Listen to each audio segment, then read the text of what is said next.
worried you'll feel alone. With everyone here? With you here? Not a chance. I will be there for everyone as we head toward our shared future, leaving the past behind.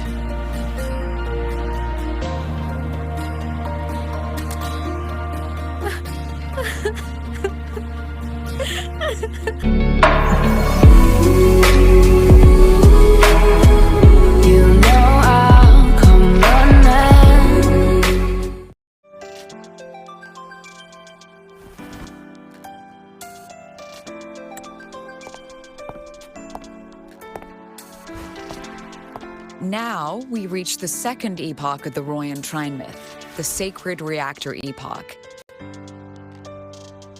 After Balder, the sun's incarnation, had sealed the foreign divinity Huthdrungr, the Frostlands fell into an endless dream. Assistant Navora, would you continue?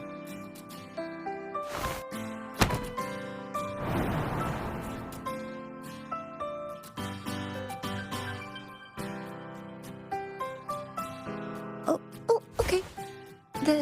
This section, it describes how the Exostrider used its greatsword to seal the Threnodian behind the Strider Gate.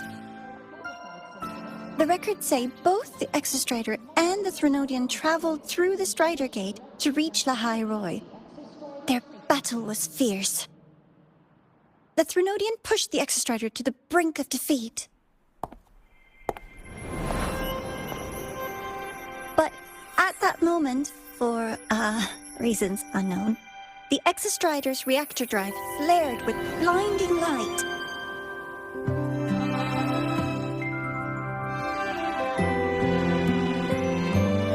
And it found the strength to raise its sword and seal the Threnodian away. Lahai Roy was saved. What a relief.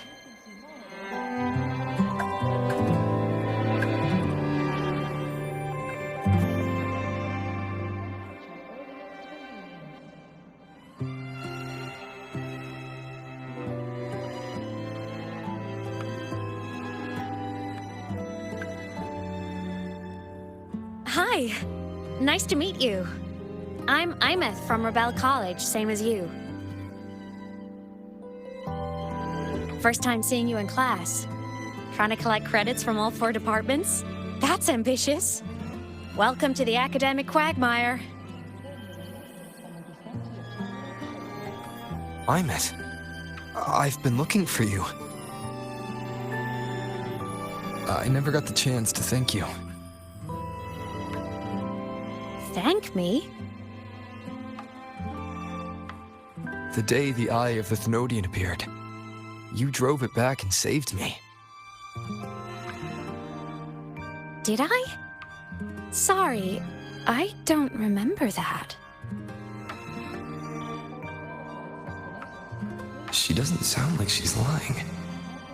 Then how?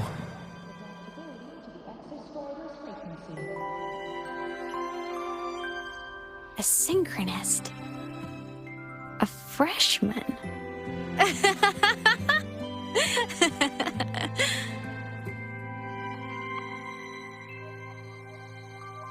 What's so funny? Oh, don't mind me. I'm just not used to seeing you like this. I mean, look at you. Something's missing, though. Oh, I know! A uniform! The Academy still hasn't issued you one? They're painfully slow sometimes.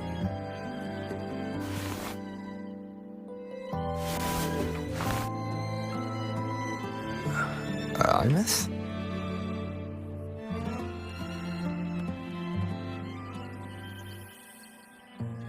I have to go.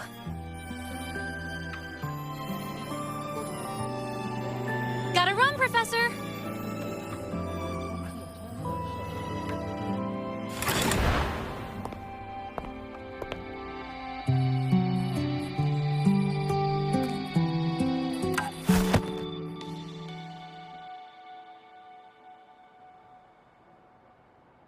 Rover, let's try to channel that enthusiasm into listening. Do come see me in my office after class, okay?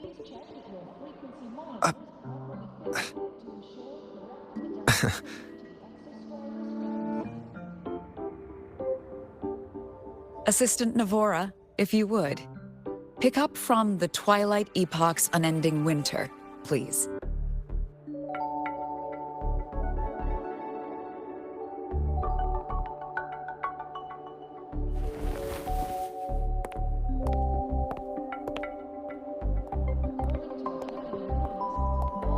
Sigrika, could you come to the library with me? Okay. Hey, did you notice the new student? The one who kept talking to himself during class.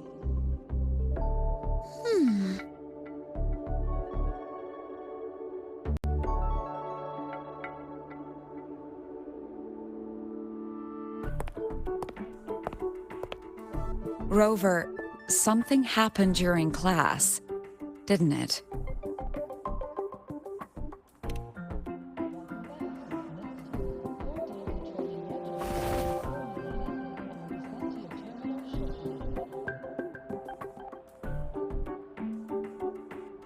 So a girl named Aemeath just got up and left the lecture hall.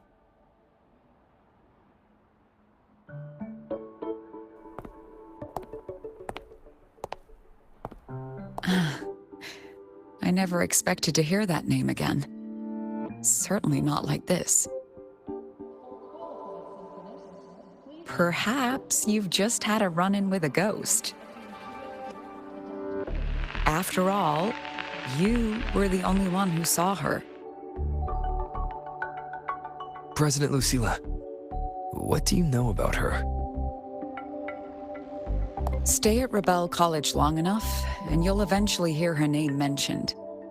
Though it's a story from over a decade ago now. Aemeath was a synchronist. Brilliant, popular. Professors had high hopes for her. Then, during a piloting drill, she simply vanished. She climbed into a simulator with the others, but when the cockpit reopened, hers was empty.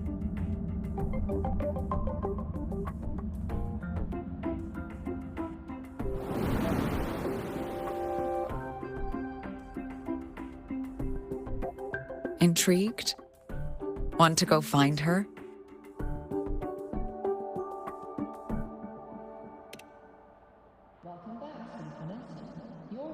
Of course. You're exactly the type to get pulled into Aemeath's story. To see someone who vanished years ago, presumed dead, lingering around the academy, a figment of your imagination, or is there more to it? I'm very curious to find out. She disappeared from the Synchroling training grounds. The very cockpit she vanished from is still there. The Academy turned it inside out at the time and found nothing. But if you're interested, go take a look.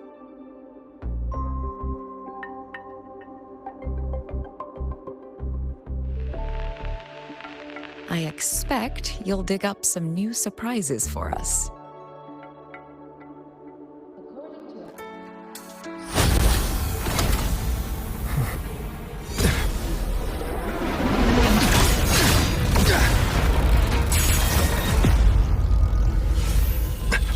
My freaks. It's getting worse.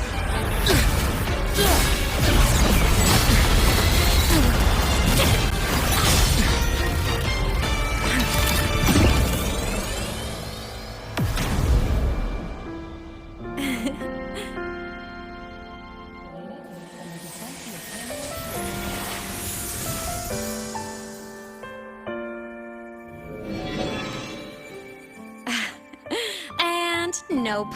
Still on the fritz. How are you feeling? I'm okay. After that mech flew off, I felt less of my frequency bleeding out. That mech's frequency felt like the presence from the rift back in Onami City. Aemeath, that mech only left after it saw you. After you clashed with it. That's twice you've saved me. Each time I'm left with more questions than answers. They say you're the Extra Strider synchronist who's been missing for over 10 years. And your hand, back there.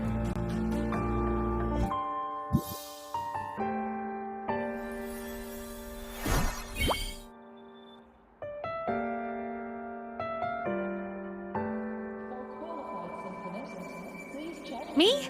I'm not the Exostrider synchronist now. I'm its resonator. I just died first.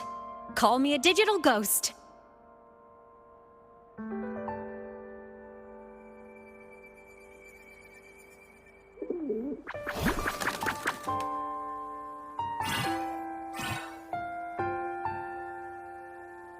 +10 years back, the underground seal broke. The Threnodian on the other side of the Strider Gate was about to swallow Lahai Roy. I was still a student. My sync with the Exostrider hadn't hit 100% yet. But there was no other choice. The Exostrider was still sleeping, so I had to do something unorthodox. So you overclocked yourself to try to resonate with it. Yup. Impressive, right? I woke the big guy up. If only for a second. The seal held. The crisis averted. Everyone I cared about, they made it out okay. But it was too much for me. My body couldn't take it and got totally torn apart. So yeah, I died. But I'm still here, just floating around. I've been a little invisible. Well, a lot invisible. To everyone until you.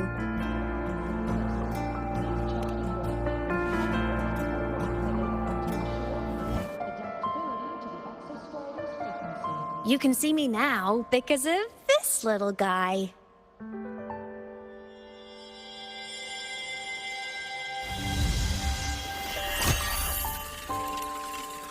The Exostrider's reactor core. My existence is kinda tethered to it now. Think of it as my heart. Even as a digital ghost, I never stopped trying to pull myself back together, to get back to reality. There's something I gotta do, and I gotta be the Exostrider's true resonator to see it through. But our resonance started with an overclock. The power I got was unstable from the get-go. I've spent years building it back up with this core. The Solaskin have been my little helpers too. Then, not long ago, you ended up with it. That became your backstage pass to seeing me. Not long ago. You mean when the reactor drive fell? Bingo! Since then, the core has become energy stored inside you. This is the first time I managed to make it solid. Took me a bit to figure out the trick.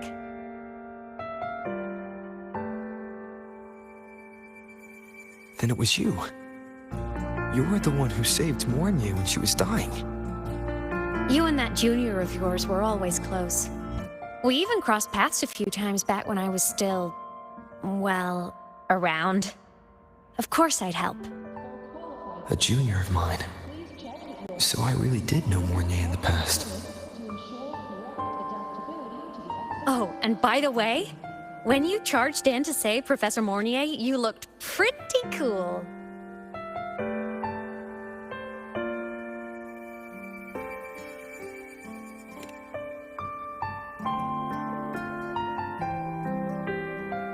All right, no more teasing.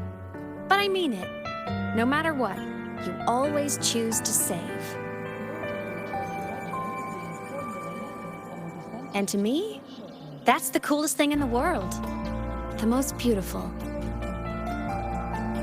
Anyway, back to business.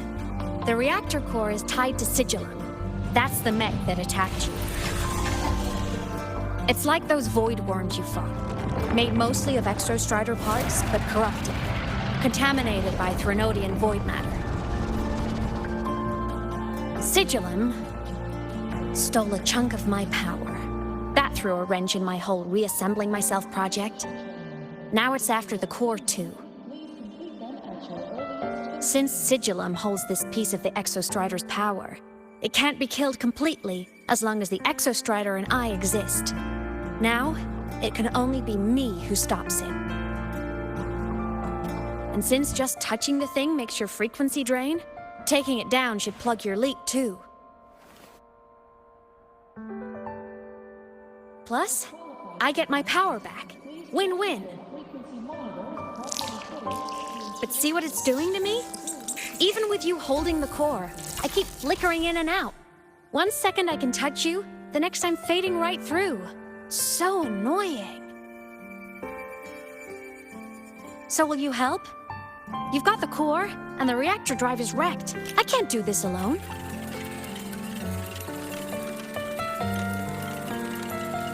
Also, I've noticed, when the core is in your hand, it runs faster.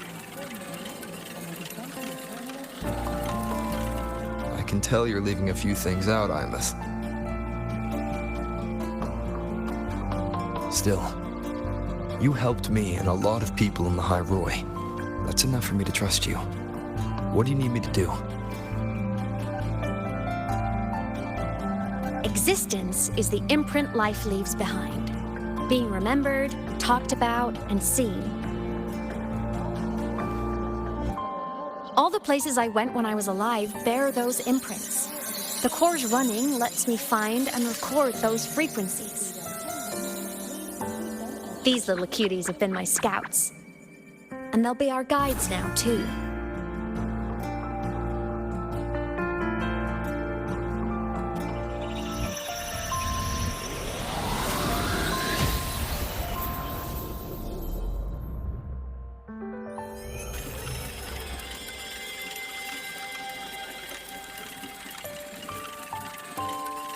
Pretty easy, huh? All you gotta do is carry the core and follow our lead.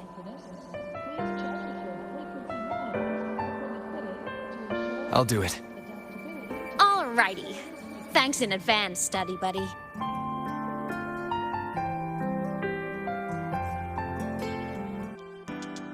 Aemeath definitely glossed over some things. Like what happened during our previous encounter. What she's done since becoming a digital ghost. And the real reason why Sigillum stole her power.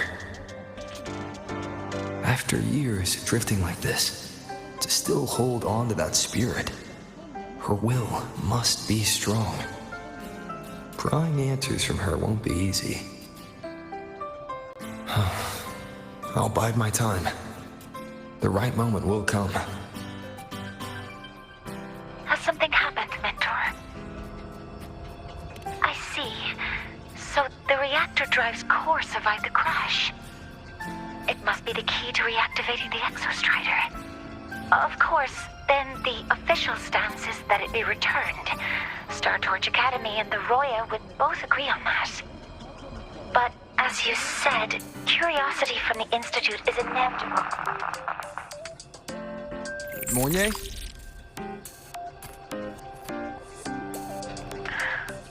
My. Already caused a stir in the training grounds. Color me impressed. I'll have people clean up the aftermath. You can carry on as you see fit.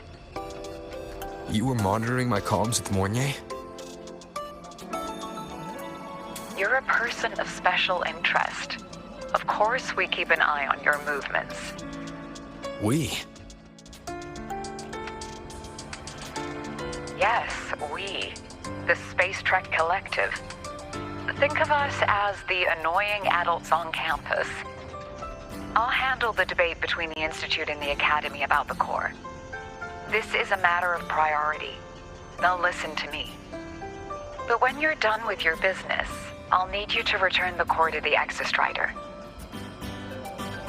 You didn't mention it to Mornier, but I suspect your possession of it traces back to Aemeath, doesn't it? President Lucilla, I don't appreciate being interrogated over a tapped line. My apologies. As the one responsible for this academy, matters related to the Exostrider tend to cloud my judgment. After the incident with Warren, we upgraded safety protocols on public lines. No more overstepping. Here is a peace offering. I've granted you full clearance. Passes for the Starboard Riseway, archive access, and use of Academy weaponry and equipment. I'll also personally apologize to Professor Mornier for interrupting your comms and ensure her next research grant is substantially approved. How's that, Rover? More to your liking? Why is the Space Trek Collective pushing this so hard? You should know. You have a past in Lahairoi, and you have some kind of connection with the Exostrider. The Twilight Epoch, the unending winter described in Royan legend, the threat of the Threnodian Aleph 1 is growing. We need the Exostrider awakened. Returning that reactor core is the only way. We've always trusted you to stand with us in this matter, to stand on the side of humanity. You know where to find me if you need anything, Rover. And my door is always open if you just want to talk. Oh, hello. Are you here for the Fleet Snow Fluff fan meeting? The venue is... She's a singer, a campus legend. She's only released online, but she's super popular. But her site hasn't been updated in over 10 years. She posted one last demo, and then... nothing. Don't be such a downer. Maybe she just graduated and moved on to bigger things. Probably never showed her face to keep her life private. Doesn't matter. We still have her music. Here, even if you're not a fan, you should give her a listen. I'm new here, but even I was hooked when I first heard her songs.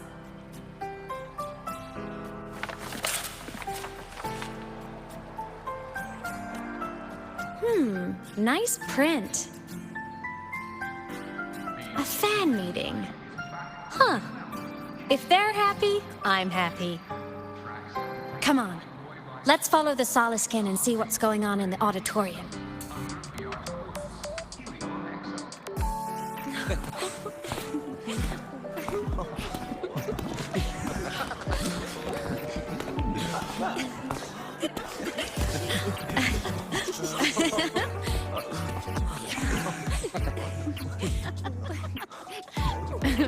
What?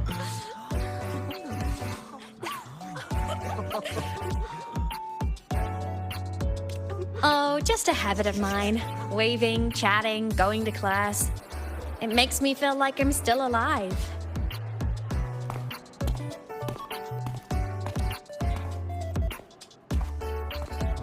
If I stop, I might forget what it felt like to be human.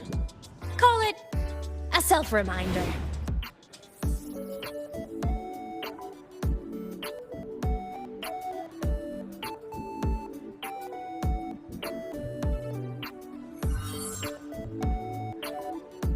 Fleet Snowfluff. Yep, that's me. But don't say my alias out loud. It's embarrassing. So you weren't just a synchronist. You had a whole other life here. Just one of my many hobbies. I was into photography, gaming, movie nights with friends. Figured you only get to be a student for a few years. And I wasn't the ambitious researcher type. I wanted to soak it all up while I could. I tried a little bit of everything. I just wanted a happy, carefree life.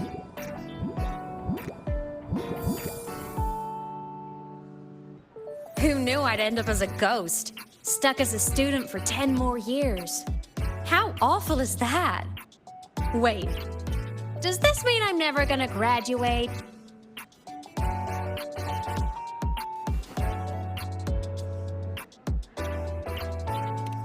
Hope so.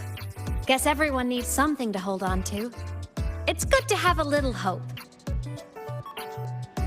But I have to say, it's really moving to hear people talk about my songs after all this time.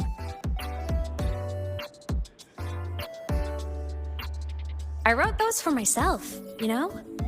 Never expected so many people to care. But if they made someone feel something, joy, pain, anything, that makes me really happy.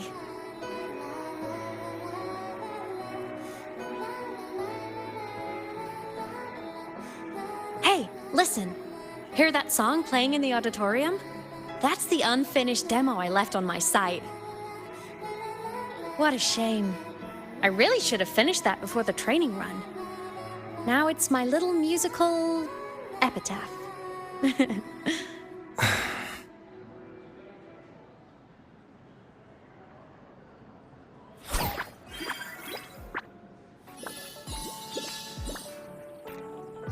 Let's go.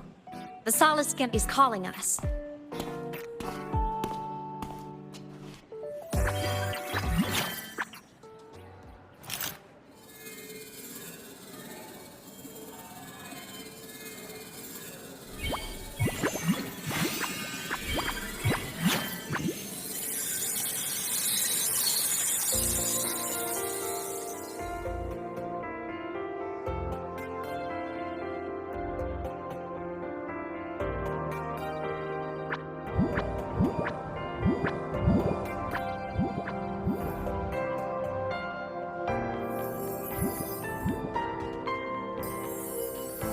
Is that the student rep from Rebel College? That's one bold speech. Is she giving a welcome speech or recruiting for a space adventure club? Uh-oh, the professors look upset. But she made a good point, didn't she? Isn't that passion the entire reason we're here? To explore whatever's out there again.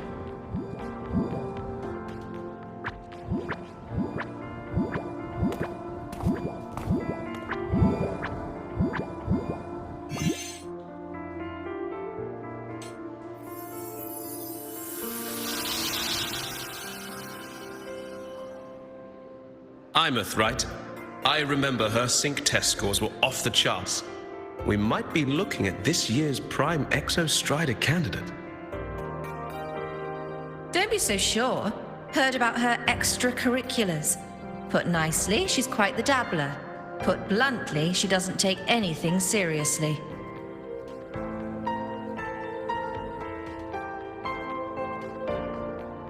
Potential is still potential. She's brilliant. She just needs guidance.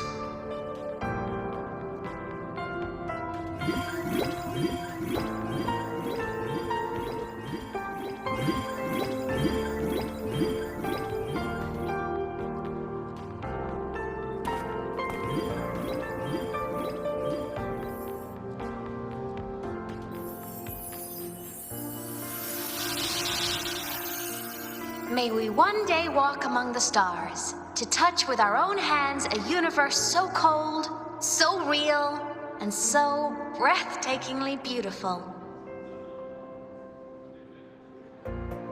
That's all from me. If I keep going, my credits this year might be in danger.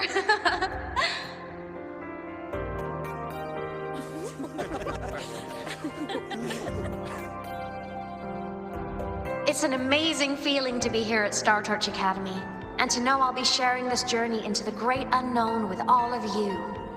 As a student, I can't wait to start this new chapter of my life. There's just one thing missing today. I wish my family could be here in the crowd to hear this. So, to him, I want to say, I'm doing great, and I'm happy. Everything is just as you hoped it would be. So please, don't worry about me.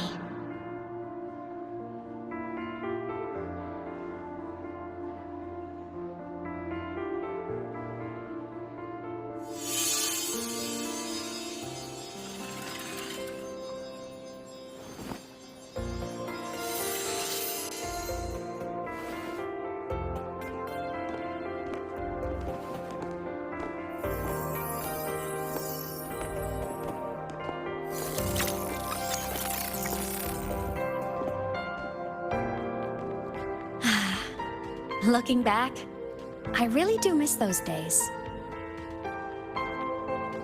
Star Torch Academy is a nice place. I mean, I caused my fair share of trouble, but the professors never turned me away from lectures. You saved Lahai Roy, Aemeath. But you paid for it with your future. And no one even knows. Maybe a little. But it's fine. Loneliness doesn't kill. Besides, I still have plenty to keep myself busy with. I wish I could have been there. At graduation. To hug my friends and wish them all the happiness in the world.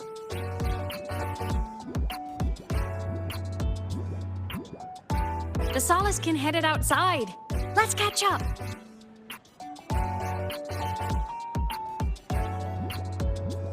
If it's leaving the campus, it's probably going to the Frostlands. Right, we'll need to take the Starward Riseway. That place above the sword. Yes, a frozen, silent plain, white with endless snow. The place where the Exostrider finally sank into slumber.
Cold?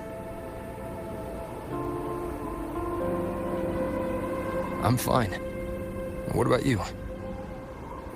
Between you and me, ghosts can't feel the cold.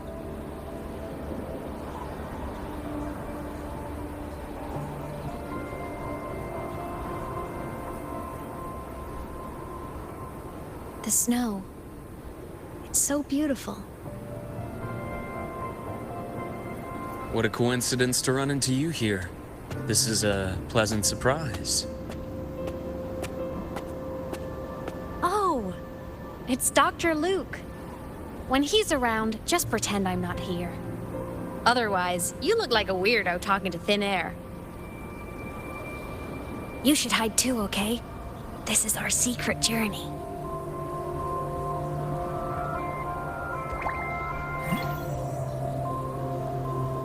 You know him? He's the school doctor. All the students know him. I didn't super well, but I do know that he's been in Lahai Roy for a long time, and you can trust him. You came to the Frostlands for the Exostrider?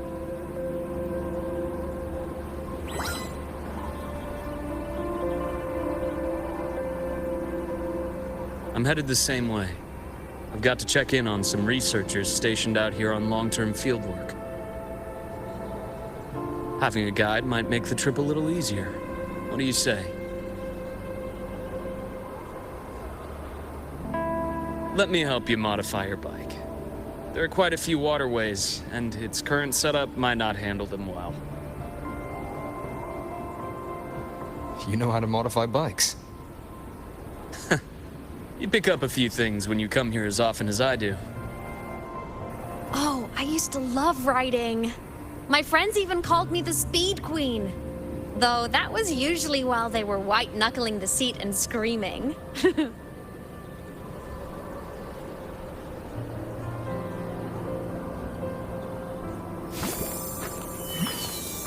Look at this place. Hard to believe it, but years ago, all of this was a lush green forest. Back then, the Roya were nomads, the true natives of Lahai Roy, who walked in step with nature itself. Was it the lament that changed it into Frostlands? Yes, it triggered a magnetic pole shift. From then on, Lahai Roy became the new pole. But a lament wasn't the only cataclysm stirring back then.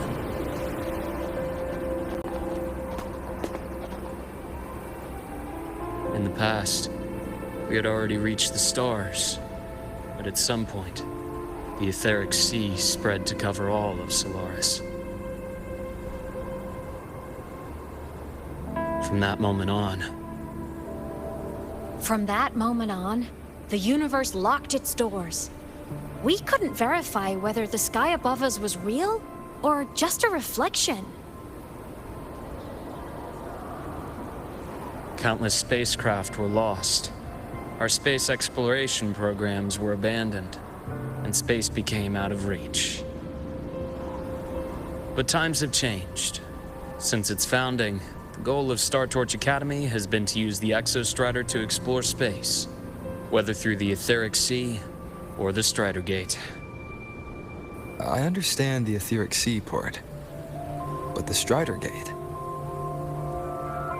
You know Lahai Roy's history. Both the Exostrider and the Threnodian first came to Solaris through the Strider Gate. The Academy has its theories, but here are two you might find interesting. The Strider Gate is a gateway to outer space, and Aleph 1 is a Threnodian alien to Solaris.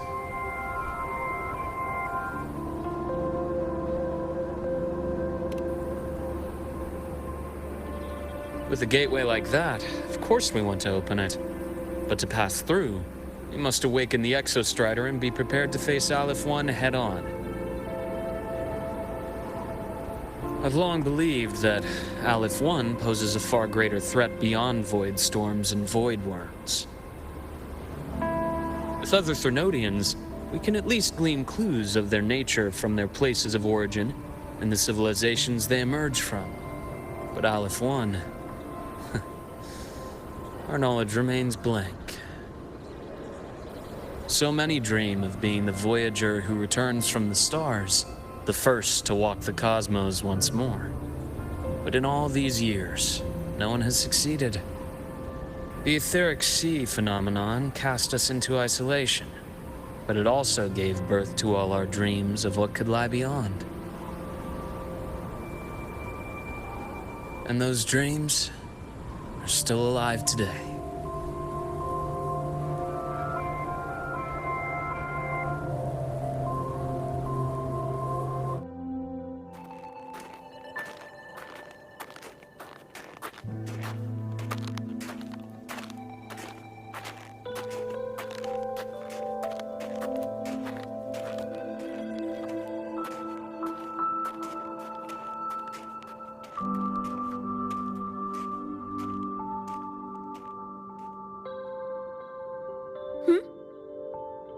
You are the one who was talking to yourself in class.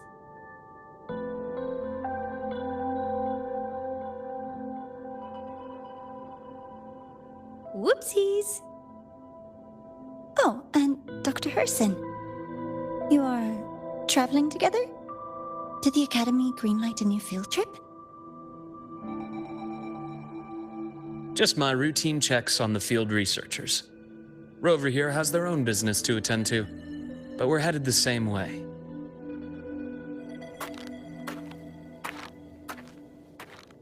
What about you, Miss Navora? Chasing more fallen debris? Yes, exactly. I heard the Frostlands have been experiencing changes since Helios was launched. I had a hypothesis that new debris fields might have been exposed.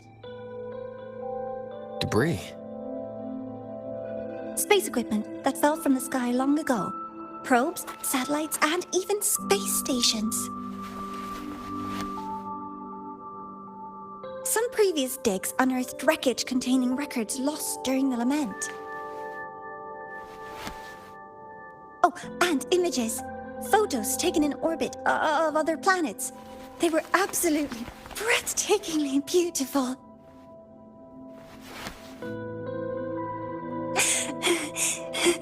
Oh, sorry. I got carried away.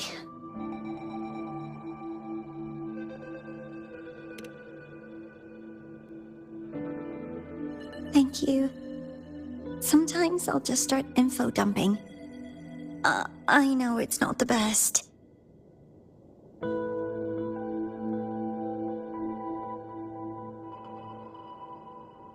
The universe. What secret is it hiding behind all those infinite stars?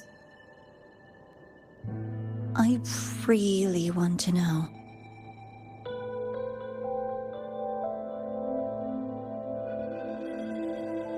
Anyway, in short, I came here for the fallen debris.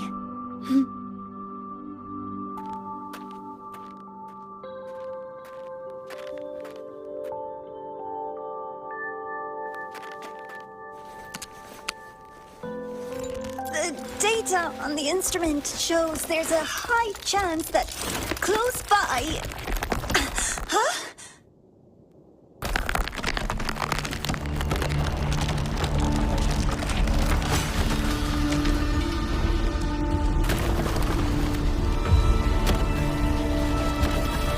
Run!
I knew it! There had to have been undiscovered debris in this area. It must have been sealed in the ice wall all this time. Luke, Navora, you alright?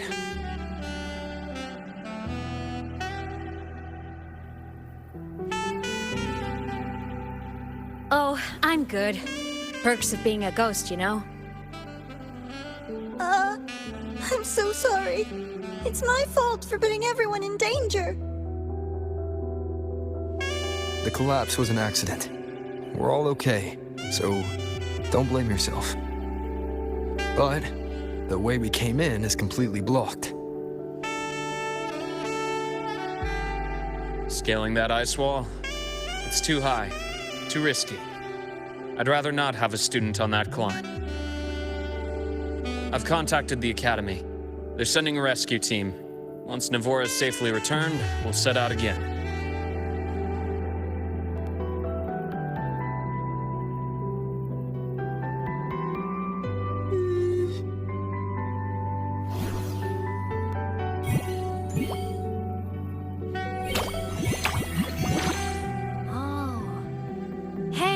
Little guy here says our next stop is deep in the ice.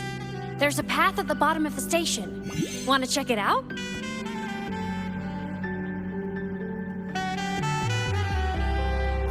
What about waiting inside the station? It's freezing out here, and another collapse is possible. It's safer to wait for the rescue team indoors. I agree. I want to see what's inside too.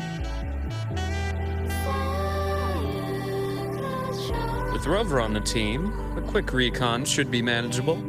Up to you.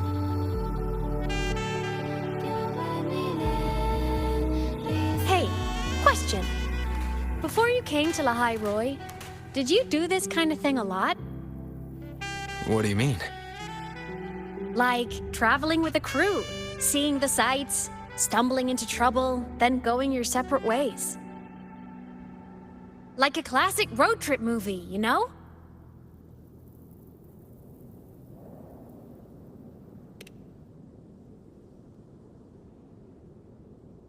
Nice. I happen to love those. Looks like this time I get a co-starring role. Amazing. Let's keep going, study buddy.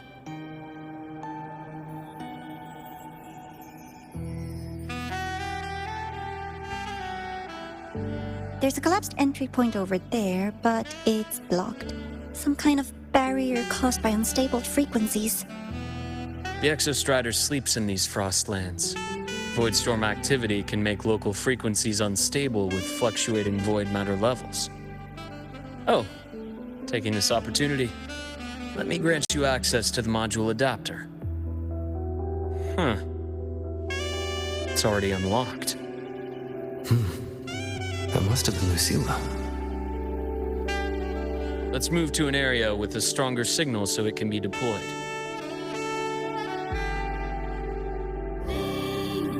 This module adapter was developed by Star Torch Academy for Frostland expeditions. It lets you interact with frequencies disrupted by void matter. Give it a try. You'll need it here.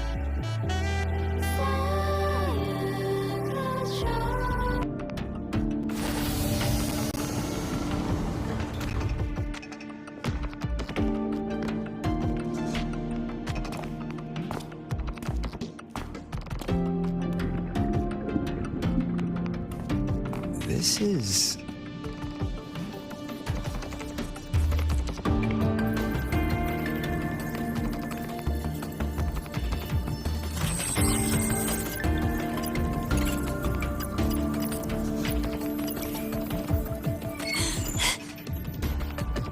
Welcome aboard the Skyark.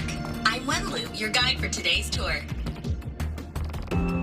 Teachers, please stay with your assigned groups and ensure this one-day tour goes smoothly.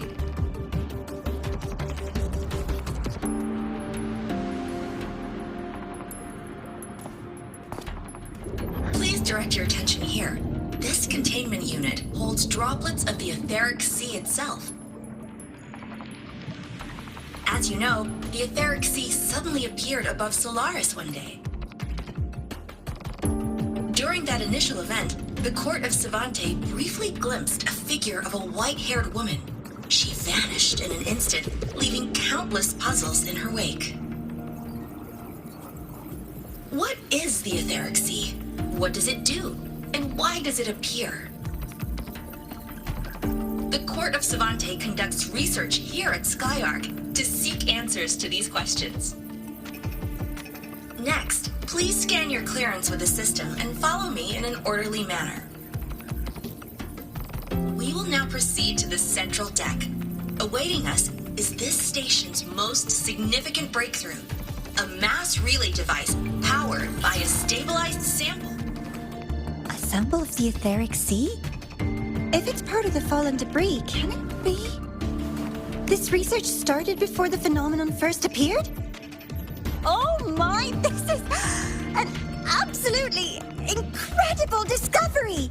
Thank my lucky stars I came to the Frostlands today. That guide was probably a hologram frozen in the system's memory. Huh. Those brilliant minds in the Institute will be wetting themselves over this. One-day tour, huh? From the way she spoke, the visitors must have been school kids. Guess hopping a shuttle into orbit wasn't a big deal back then. The containment unit looks custom-made too. Transporting those samples safely would have been a massive logistical operation. Huh. Court of Savante space station. This is an exceptionally rare find.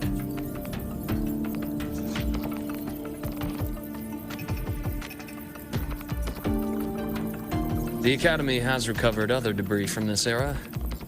The systems have enough common architecture for me to manage a basic reboot. As for the Court of Savante's characters, let's just say I developed an interest in it, under unique circumstances. The characters in that pin, they're Court of Savante letters. I obtained it by chance. In fact, it happens to involve you. But this isn't the place for that story. When we're back at the Academy, come by the infirmary. I'll explain then. After all, it is a long story. Ooh, sounds mysterious.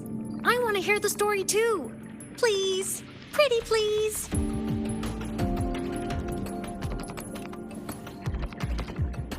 Fair point. Don't forget I can even sneak into your terminal. Everyone, this way, please. The visitor registration system is here.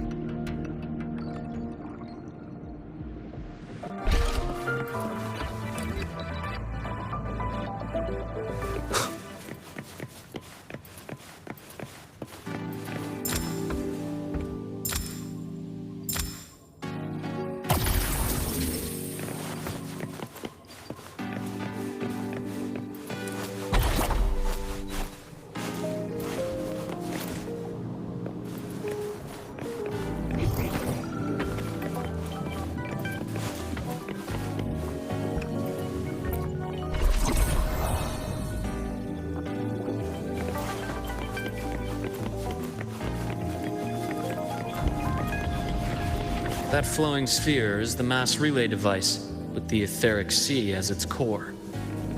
Let's check the console.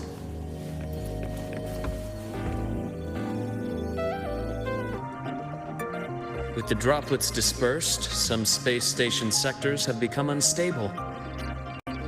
This mass relay device shares the same origin as the droplets. It can stabilize them and also punch a corridor to other sectors. Incredible that it has such capabilities.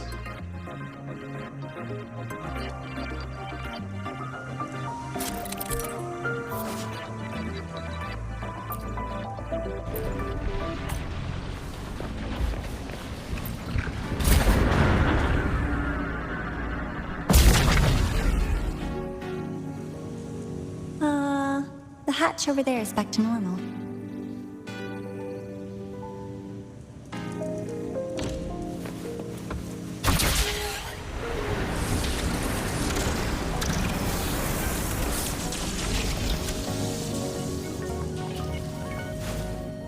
Interesting. Feels different from how I usually move.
Pathway's blocked.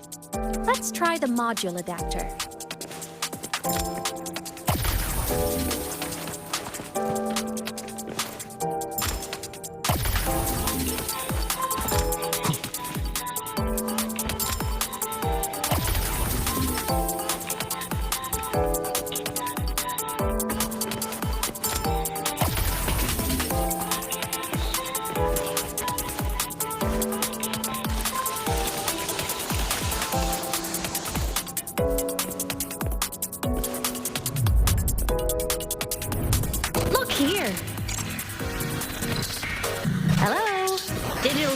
remember, hacking this is easy. Welcome to Aemeath.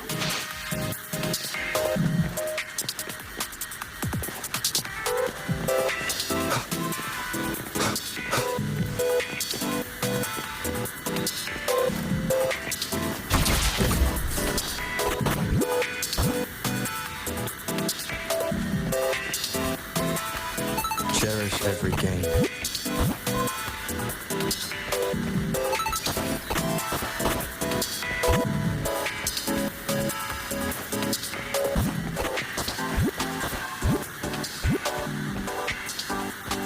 An unexpected discovery.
Solaris' rising star, everyone!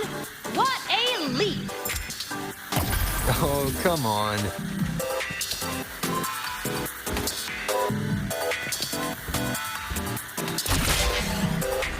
Track system activated. Done. This track was used to transport experimental samples from space. The storage facility should be just ahead.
These containment units hold star fragments and etheric sea droplets, all collected in EVA missions by our very own Uncle Clement, who just gave you a tour. It's exhausting work. After each mission, he requires a full cycle in a recovery pod. Let's thank Uncle Clement, and then gather here.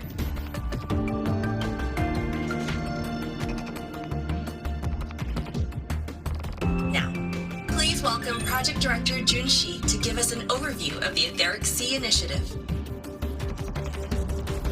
By now, you will have experienced our mass relay device.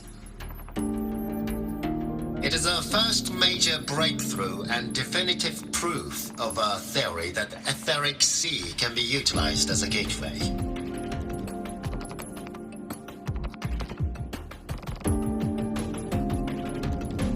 The droplets exhibit unique quantum properties. Used as a medium, they could help us reach places no one on Solaris has ever set foot. We haven't found the way yet, but I believe these obstacles will be solved soon.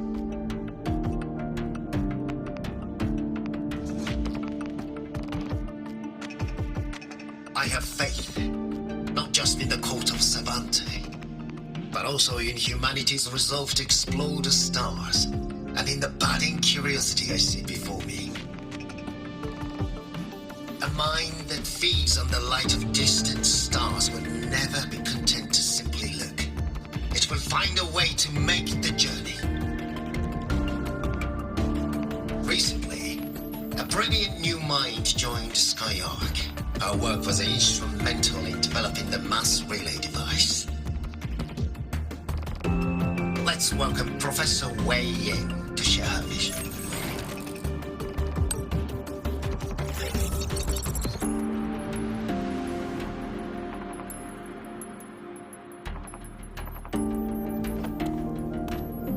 A pity.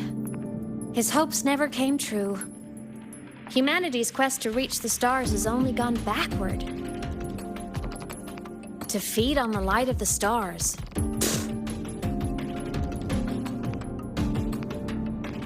Venturing into the unknown beyond the etheric sea. Romantic idea. Though who says something ugly isn't waiting out there in the dark? Over here. I found something interesting in the system logs. The station fell long ago. But according to this, the Skyark system was briefly reactivated after years of silence. Could someone still be alive? Not likely. We'd have found signs of life long before now. The activation sequence was used only to seal hatches and lock equipment. After that, nothing. Can you see who activated it? Hold on. Yes. Clearance belonged to Clement.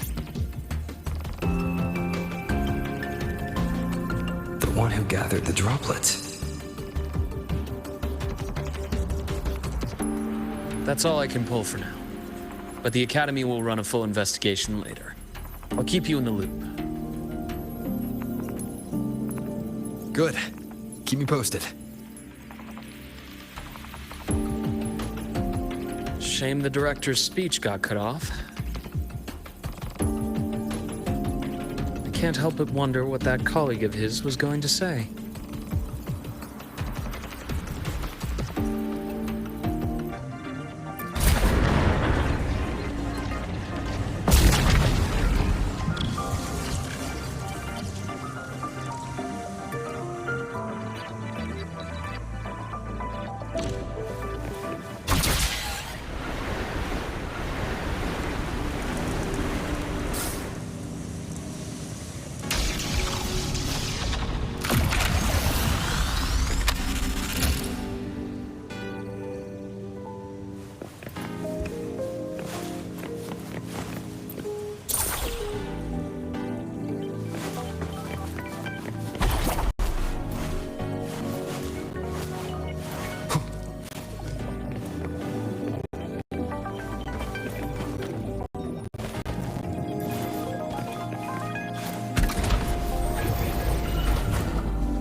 Cherish every gain.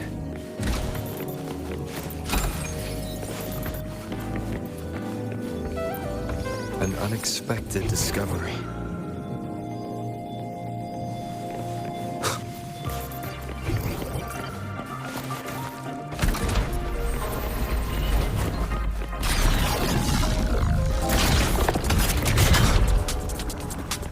Those blocks are all storage modules.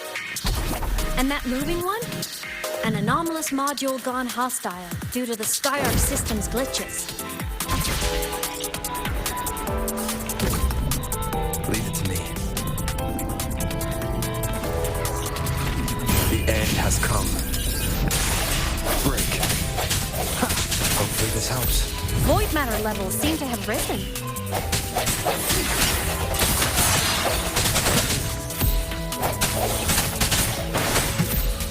I see your weakness.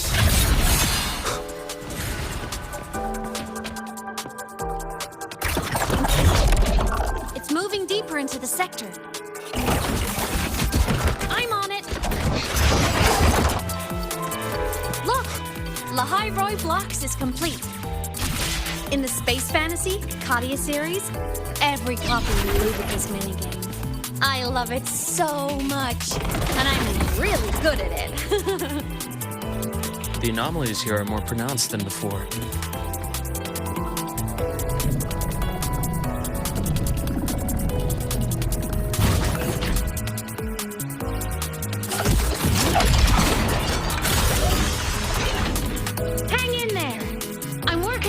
in the Skyark system.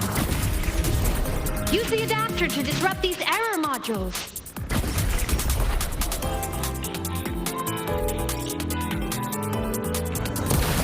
One more time.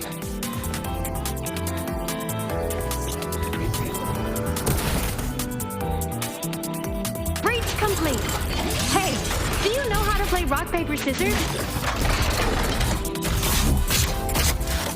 Good. Now, go rock!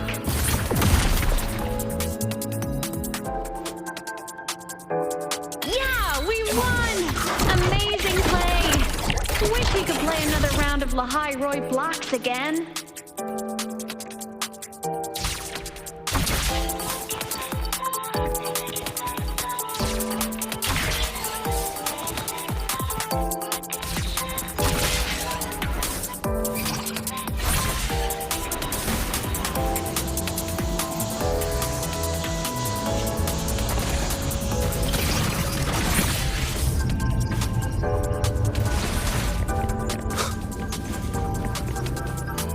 These things are just like minions in the Space Fantasy Katia series. I'll clear them out for you. Those modules fell and took out the hostiles? Doesn't it feel like we've been extra lucky this whole way? You're right, but some modules did attack us. Hard to tell if the Skyark system likes us or not.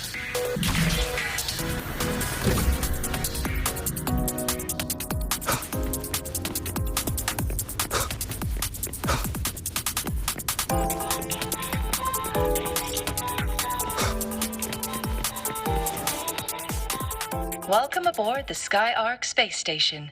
Your one-day tour has ended. Please follow your guide back to the central deck and log out of the visitor system in an orderly fashion. May we meet again among the stars.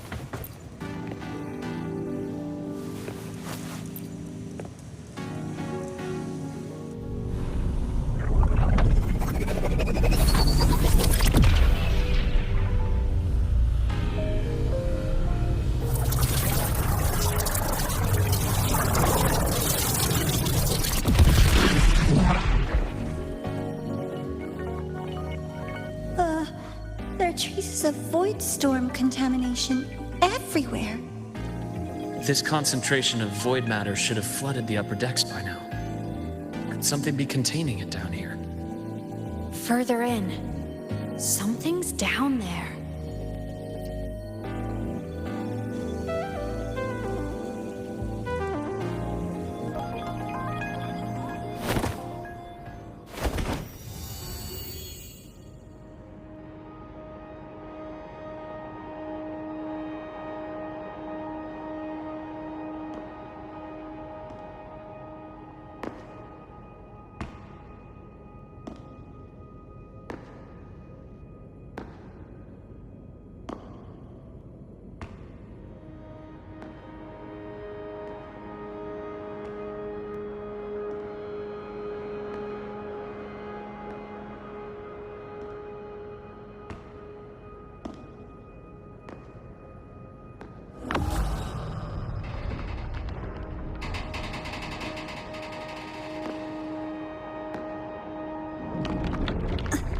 Huh?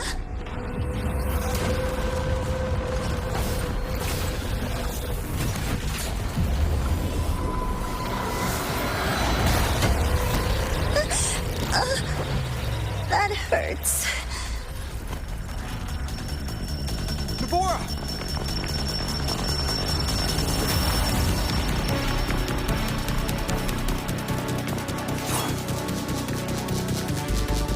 Void matter saturation is critical. The Skyark system is going into failure. I'm going in to try to stabilize it.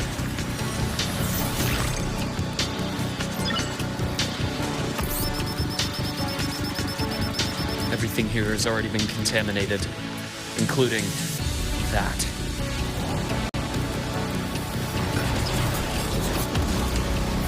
From a doctor's perspective, the only healing left for what this man has become is release.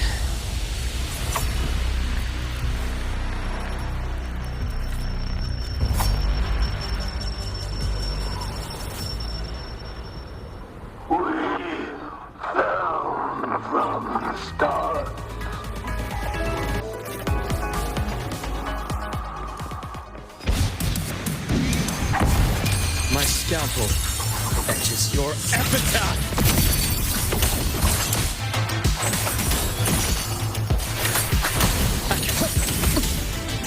My past gets deeper. Splits open full.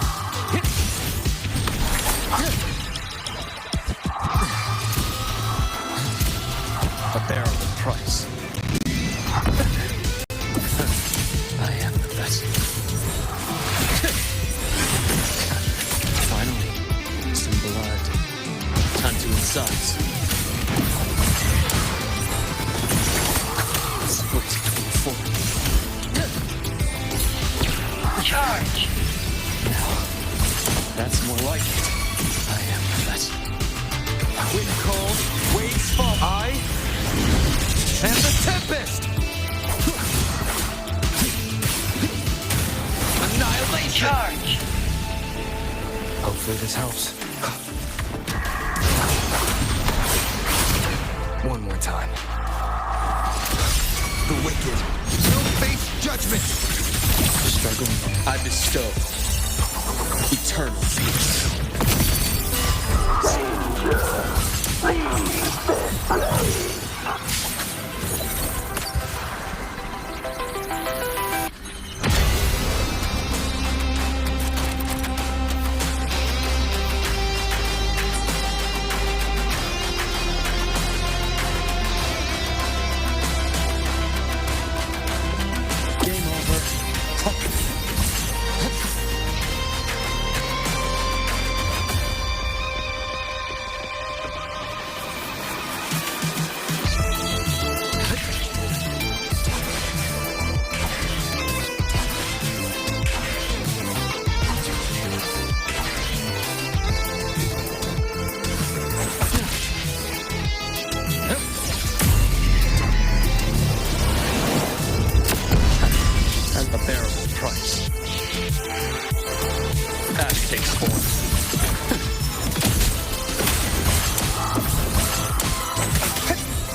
Immediate procedure.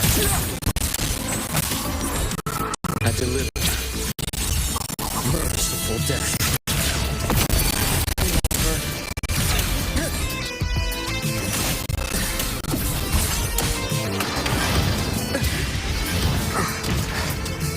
Now, that's more like it. Imbalance and team. Time to incise. Reboot!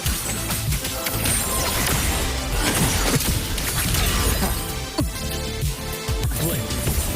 And agony ends.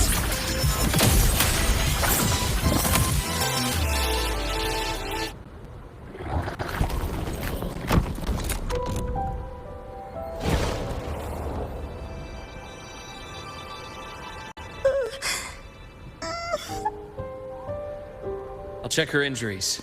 Will you patrol the area to make sure there are no more threats? Got it. You go check on her.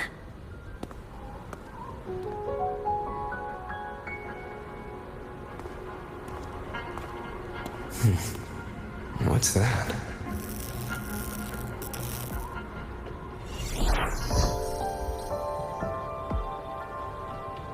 The Skyark system is stabilizing.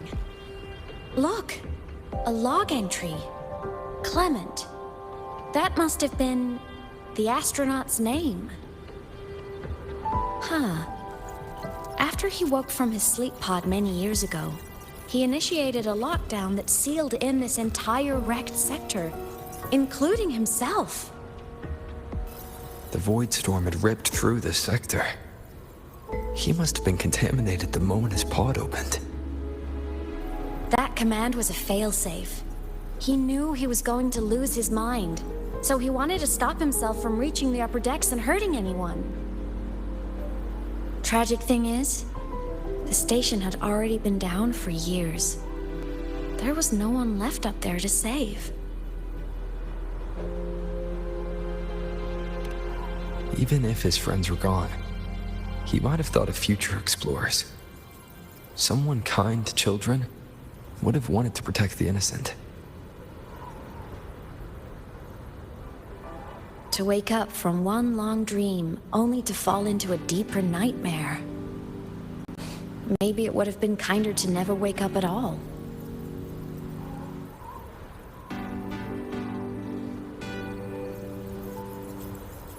This file, it looks like a recording.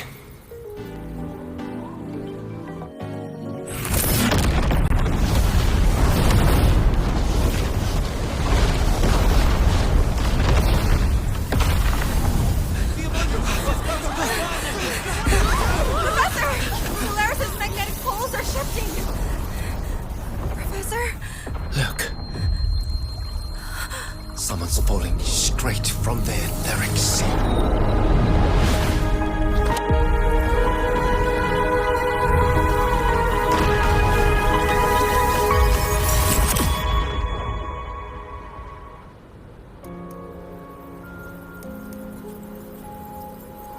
Was that me in that recording? That had to have been the station's final moments, when the etheric sea phenomenon suddenly spread and engulfed all of Solaris, like Luke said. But those droplets in the sky, that was retroact rain. So that might have been an image of an event long ago, not part of the etheric sea phenomenon itself.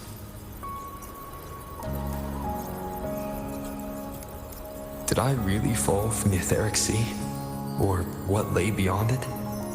Junchi did say the droplets could act as some kind of gateway.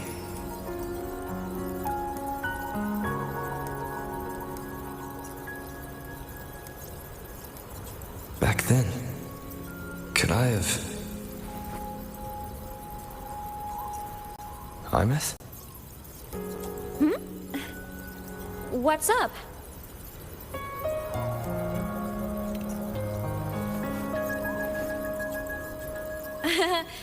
Not at all. I'm fine.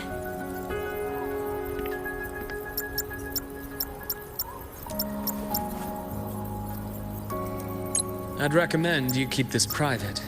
Don't leave the recording for the Academy's teams to find. Remember what I said earlier. It's a nest of competing factions. Anything connected to your past needs to be handled with discretion. So, what do you think, leader of the Black Shores? Very few people know about that. Be direct with me, Luke. I know you knew me before, but I acted mostly as a bloom bearer in the past. You and I, what exactly are we to each other? Friends, I'd say. Not the kind who lived in each other's pockets. But, as a Huanglong saying puts it, true friendships are still waters that run deep. We met by chance, and by another twist of fate, you entrusted me with a rather long-term assignment. How about this? Strangers in passing who became confidants. How does that definition suit you?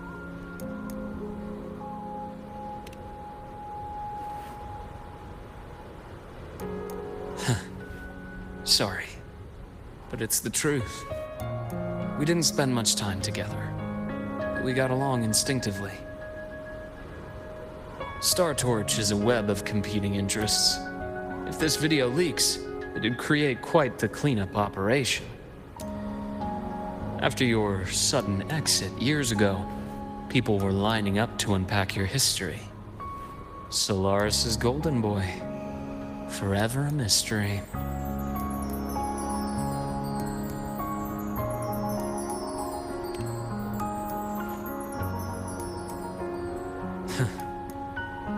Not the same as when we first met. But let's save the reminiscing for later.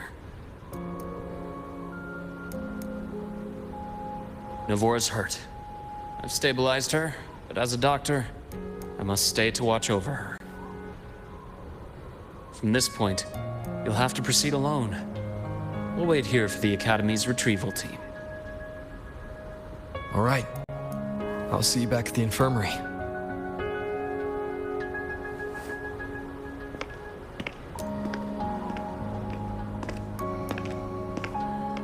Luke, when you said, I'm not the same, what did you mean? Just my impression. I could be wrong, but you seem lighter now. More hopeful. Happier. And that's not a bad thing.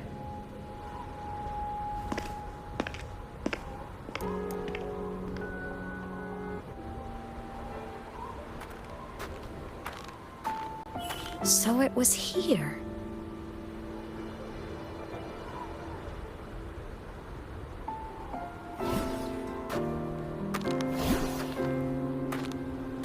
This is the research outpost you mentioned before.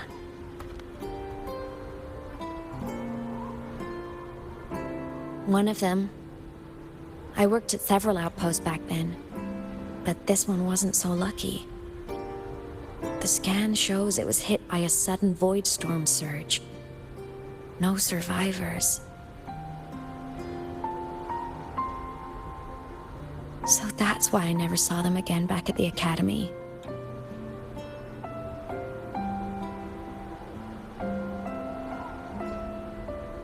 I thought I just didn't see them around. Aemeath. Anything swallowed by the void storm slowly loses its existence until it's forgotten entirely. If a cassette makes it out, at least there's a record. But if that gets erased too, then even the fact that they died is erased.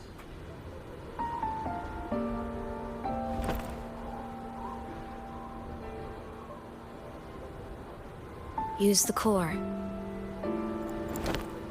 I want to see them again.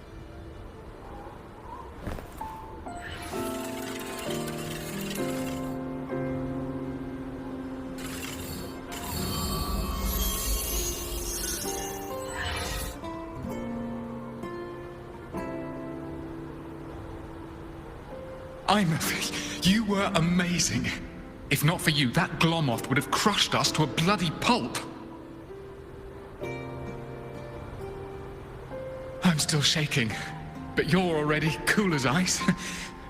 Are all synchronists from Rebel College as composed as you? If you want to thank her, share your Voidstorm research. To the Frostlands came our little Aemeath for this curiosity. You should show her that thesis you've been writing for years.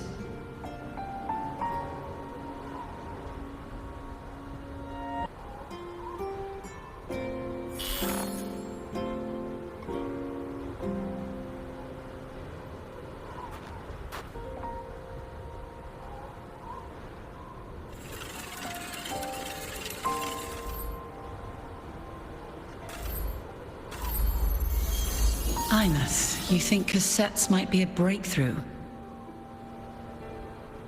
I'm not sure. Right now, they're just for archiving. Actual transcription feels like a leap.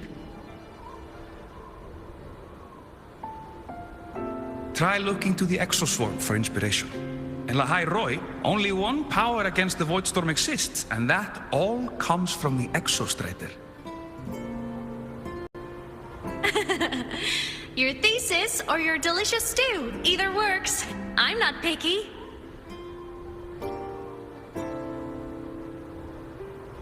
As for the Voidstorm, I'll try all your ideas.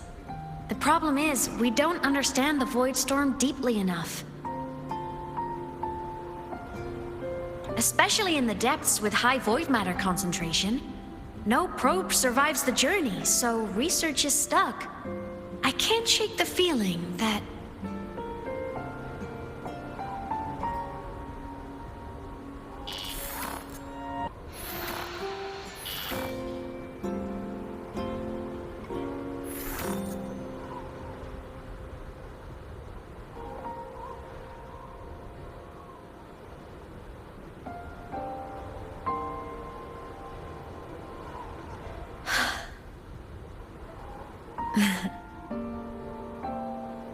When I was a child, my parents were lost to a void storm.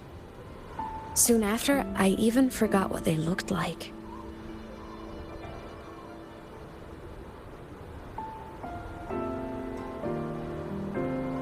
So you see, death hasn't been all bad.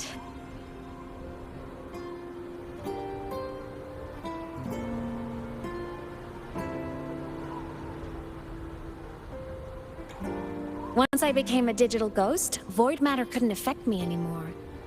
Even if the whole world forgets my friends and colleagues, I still get to remember every single one of them. Aemeath? Yep. You don't always have to smile through everything. What's that supposed to mean? I'm happy. Really. It's the way I choose to live.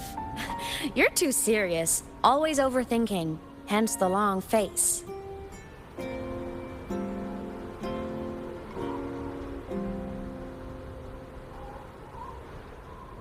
You wouldn't understand how happy this moment makes me.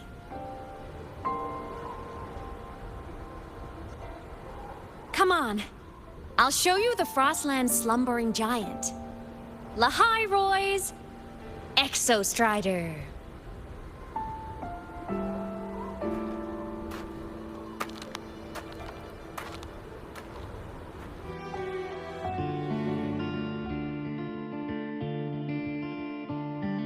So the rain holding Jinjo captive stopped. Time began to flow again, and everyone got to celebrate a new beginning with the Moon Chasing Festival. Then you return to the Black Shores, to the place that's always watched over you from afar. Oh, and the archipelagos, Raguna and Septimont. Oh, I just love how different these places feel. Storms are pushing us It's all so wonderful. I love hearing these stories.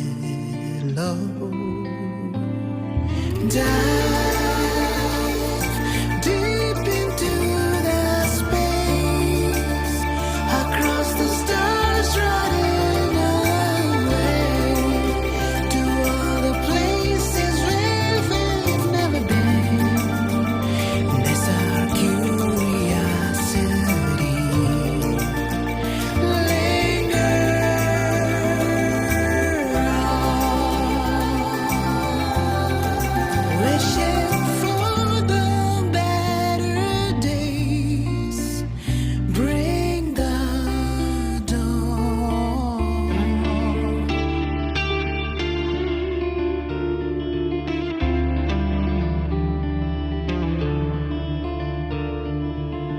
Satellites, quiet core, resonance is hard to find.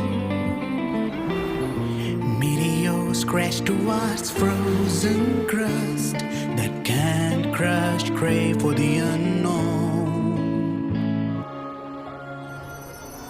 Ah. I knew the next stop would be here.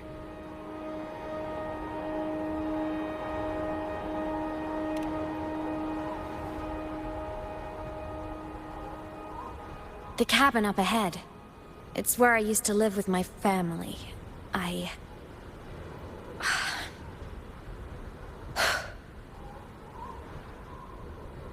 Sorry, I need a minute. I'm not ready yet.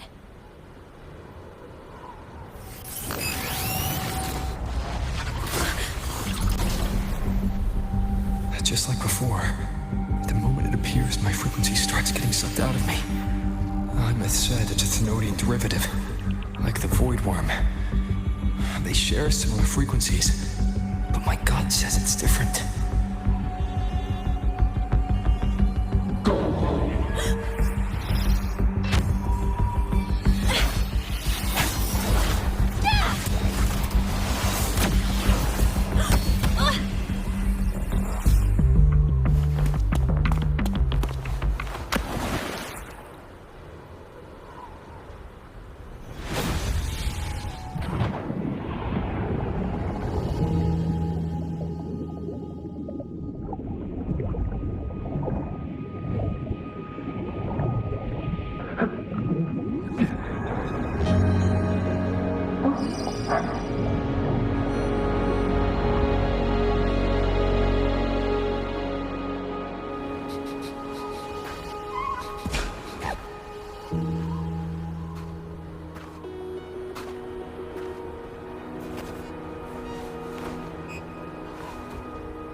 What happened to ya?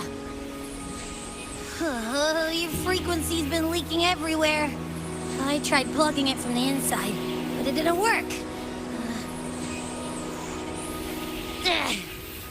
This is no good. How about this?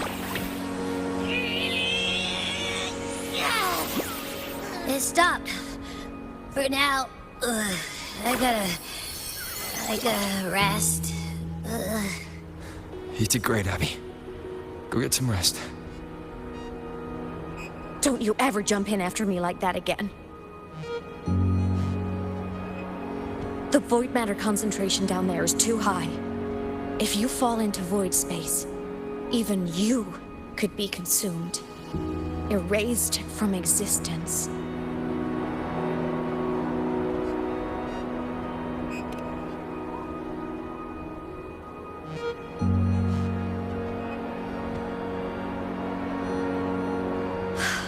Always making people worry.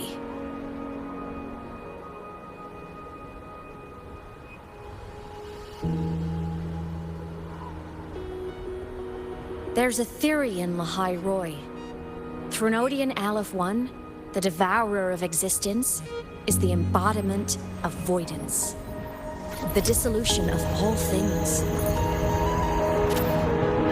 Its true form is like a black hole. And that theory is correct. I've verified it myself. So far, I'm the only one who's reached it. Because I'm already dead, and no living soul could withstand a place like that. You went inside the Thenodian itself? Yes. Think of a severe void storm as a manifestation and portal into void space itself. A higher dimensional plane. It's pitch black, but also like a kaleidoscope.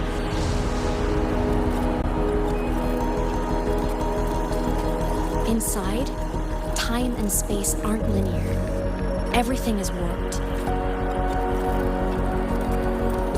Things the Threnodian devoured from different eras can be sitting right next to each other. I know you fought many Threnodians, but Aleph 1 is different. It's already one elsewhere. Wandering through the void space, I saw the proof. A graveyard of civilizations it's already ended. The Threnodian's presence in Lahai Roi is only a sliver of its true self. It's been trying to break through the seal on the Strider Gate to devour Solaris.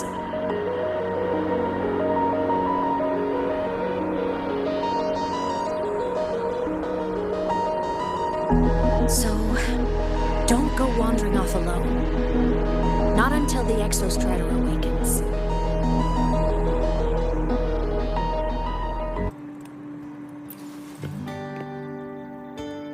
A game console. 2 controllers. The screen is covered in dust. Hasn't been touched in years. Space Fantasy Katya 6. Split stars. Most games here are RPGs or co-op games.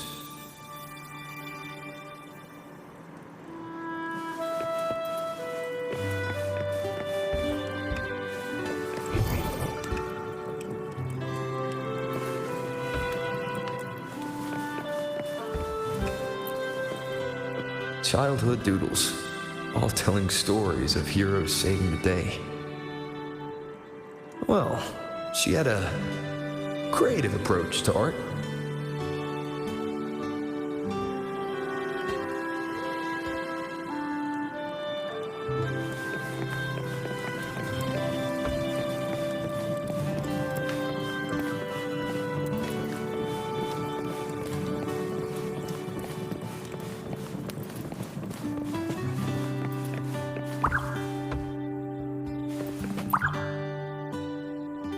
Stuffed toys, a big cat and a small cat. They looked like they were well loved. So soft. You could probably hug these all night.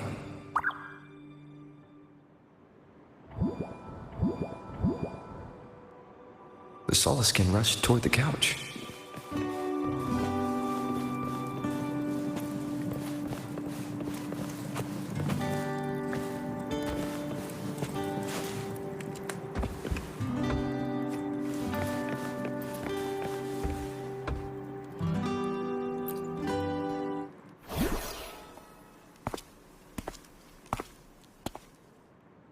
Aemeath still isn't back. But if my hunch is right...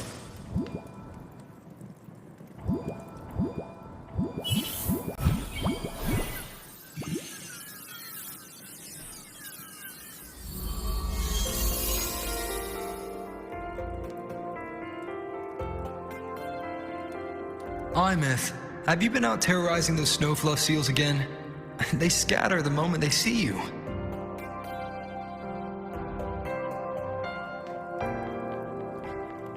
Keep this up, and it won't be long before there isn't anyone left in the Frostlands to play with. Have you finished your lessons? You start school soon. Maybe spend less time gaming, hmm?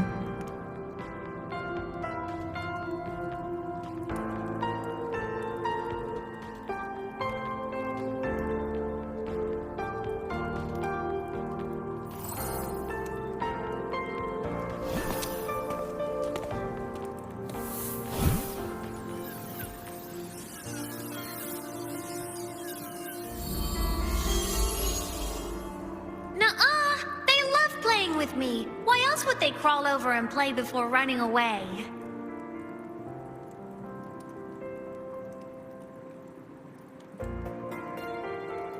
And my lessons... You promised me another level of split stars. No takebacks.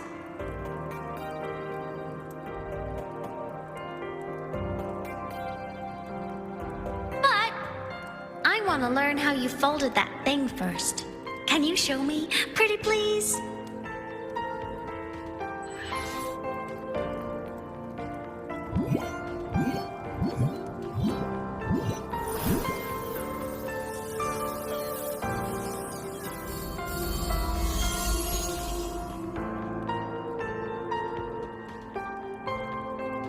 You mean the paper plane?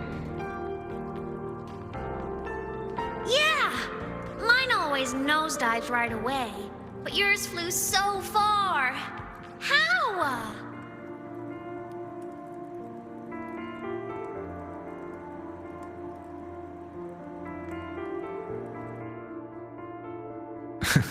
Of course, there's a trick to it.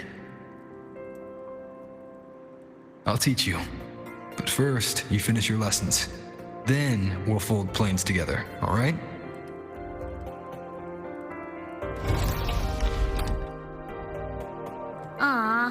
Okay. You promise? I promise. Cross my heart.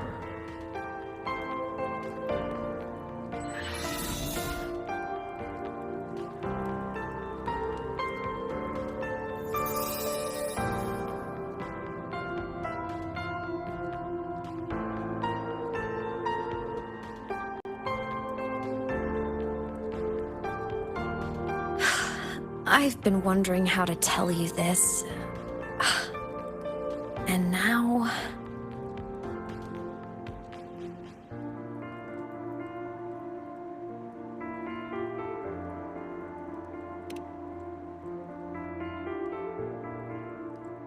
When I was little, I woke up one morning and realized I couldn't remember the sound of my parents' laughter anymore. Their voices, their faces, their warmth. Everything about them dissolved in the void storm. Later, even the memory of forgetting them began to fade from my mind. It terrified me to the bone. I didn't know how to fight it. I felt cold, and I knew I had to do something, anything to make it stop. So I ran away from Bjorder Woods by myself. I hid in the Starwood Riseway and made my way to the Frostlands. My parents, one was a foreign researcher, the other a Roya. They were stationed here during the Void Storm.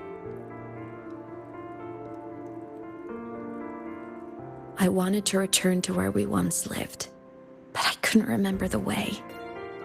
I stumbled around for so long, until I finally reached this lake.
My past self saved you.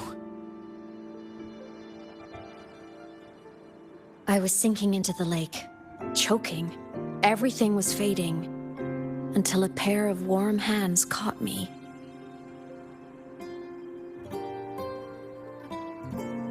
They held on tight and pulled me out. And when I opened my eyes, I saw you.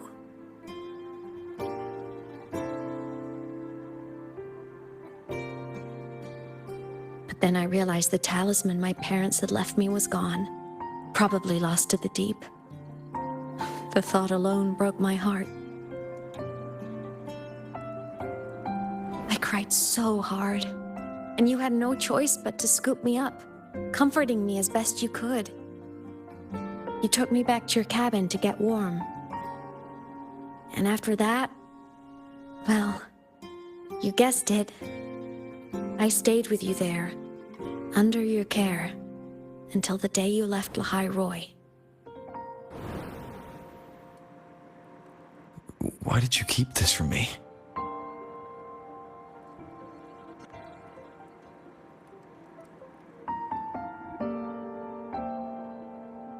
Because it would have been awkward. Imagine someone you don't remember runs up to you, all smiles, saying, "Long time no see. I'm the kid you used to look after." And what would I even say next? Want to go visit our old cabin? I listened to you and topped my class? Or, yeah, I accidentally got myself killed. My bad.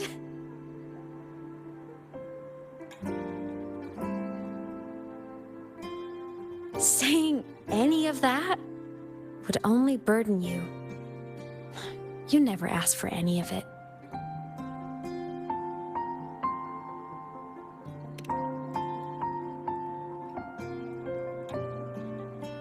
Since I woke in the Gorges of Spirits, I've met many people from my past. They've helped me recover pieces of myself. It's a good thing.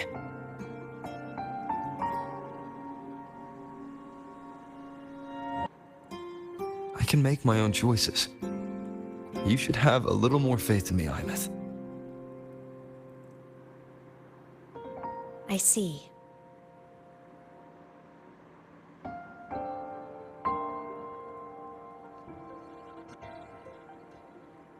Then I'll just shoot away. My freshman speech, my first song release, the time I hit a new sync rate record. You missed all the big moments.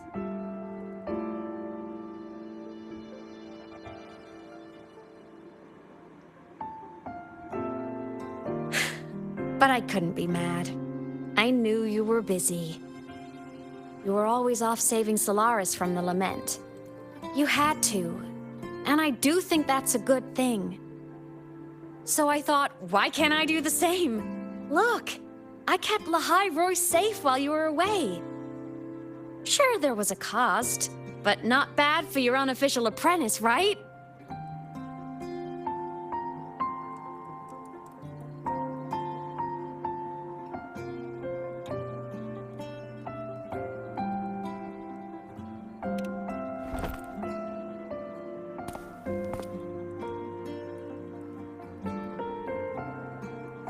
You think so?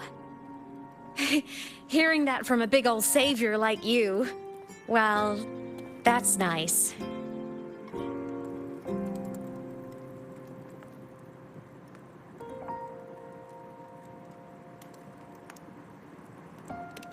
You mean after you left? Well, pretty normal, I'd say. Went to school, enjoyed my days, just like you wanted me to.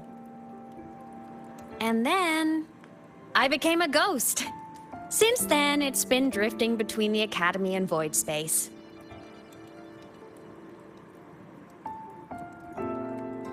See? There is a bright side. Dying gave me a free pass into Void Space. I'd call that a win. Gotta explore somewhere, right?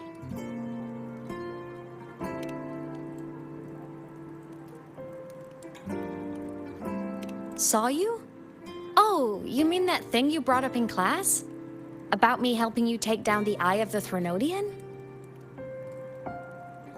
Honestly, I don't remember a thing. But if the Threnodian was involved, it must have been in Void Space. Anyway, no clues from me. Threnodians having weird powers is nothing new. Or maybe you were just seeing things?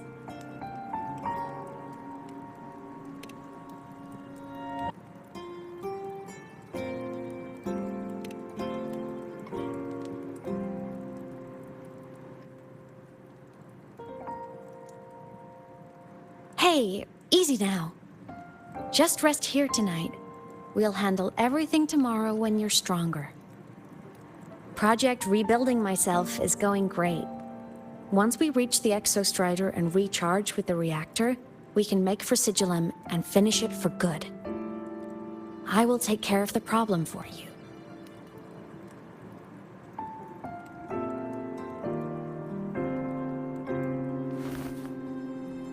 We will face it together, Aemeath.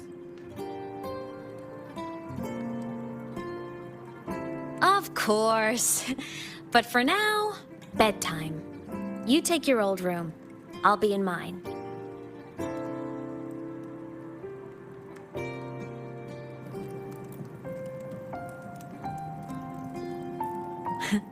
Kinda takes me back, saying goodnight like this.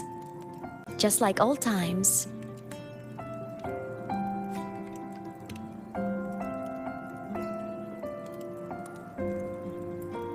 Good night.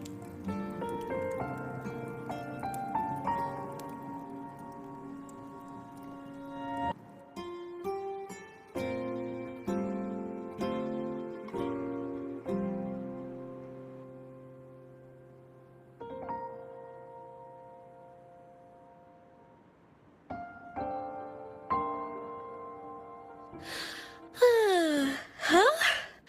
When did I fall asleep?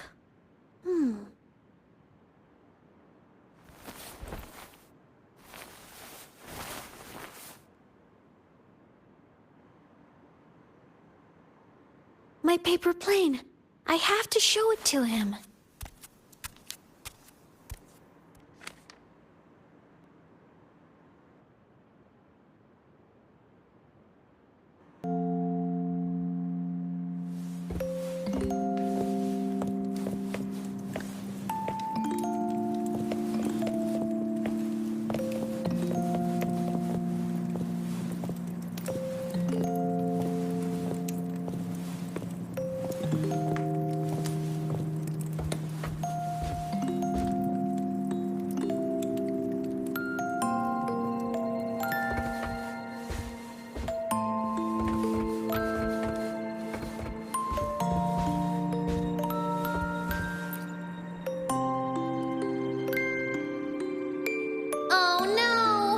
I forgot to save my game. That was my best score ever.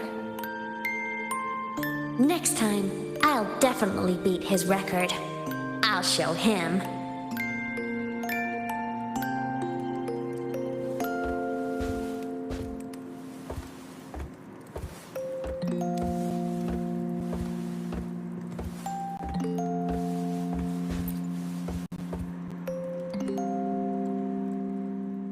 I drew my favorite story. The challenger fighting the dragon, and the lone hero battling the evil galactic empire.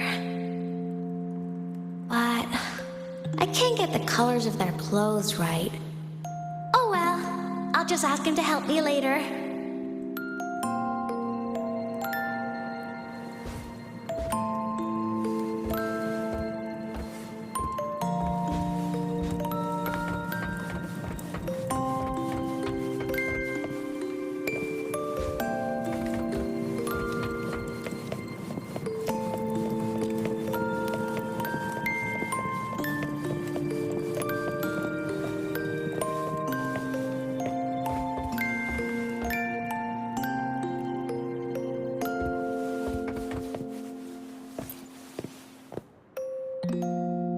This cat stuffy he gave me is so warm. I love cuddling it when I sleep. Feels like he's right there with me.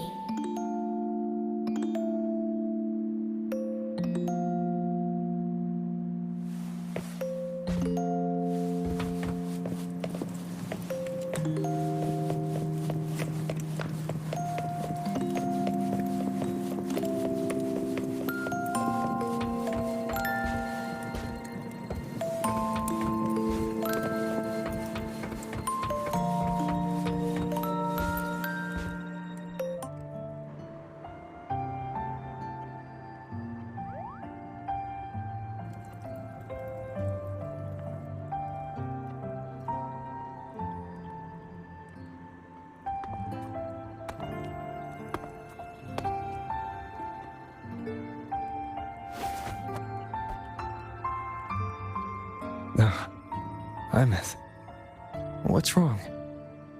Can't sleep?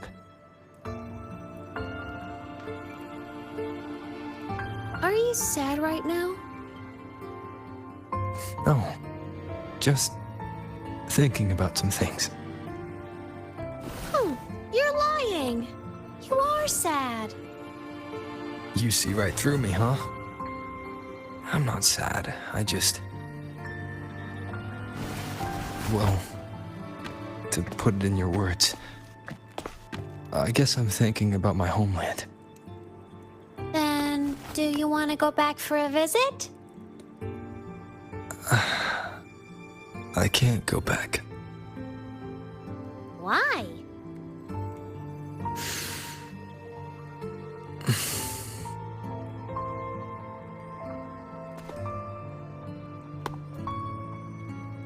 Can I tell you a secret?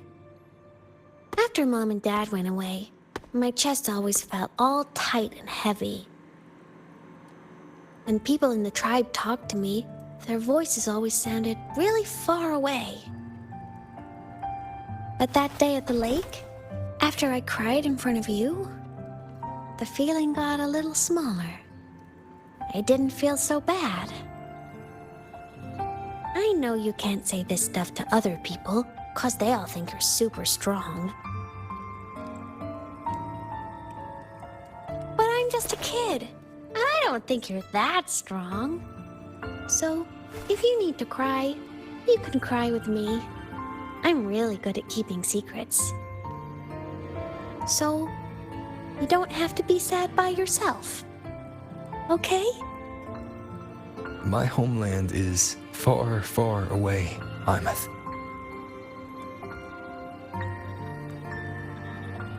The people there gave me a mission. That's why I came here.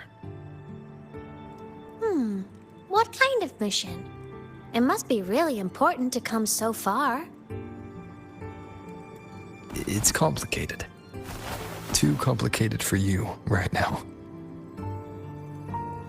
Then just pick a simpler way to say it. I'll listen really carefully. A simpler way. Put in terms of your space fantasy catch-a games. I came here to save the world. To do whatever needs to be done to fulfill the mission. For as long as it takes.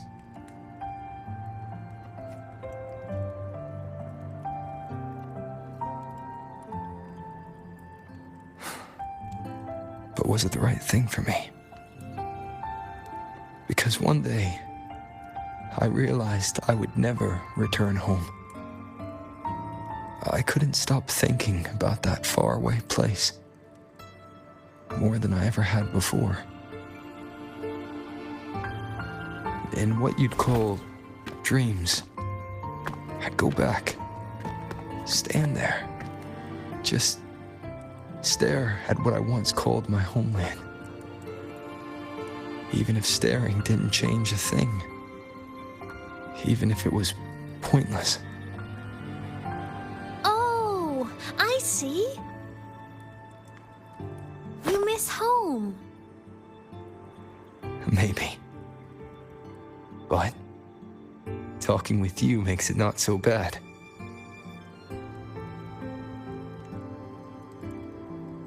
There's still a lot I have to do in this world. This won't stop me. Don't worry about me, Aemeath.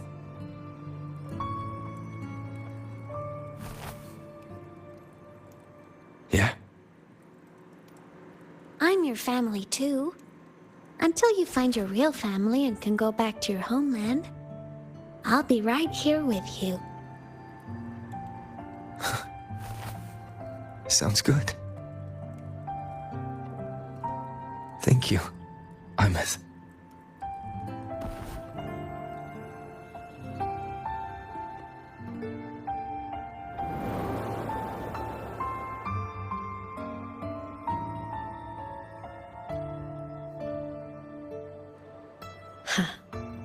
A dream of the old days.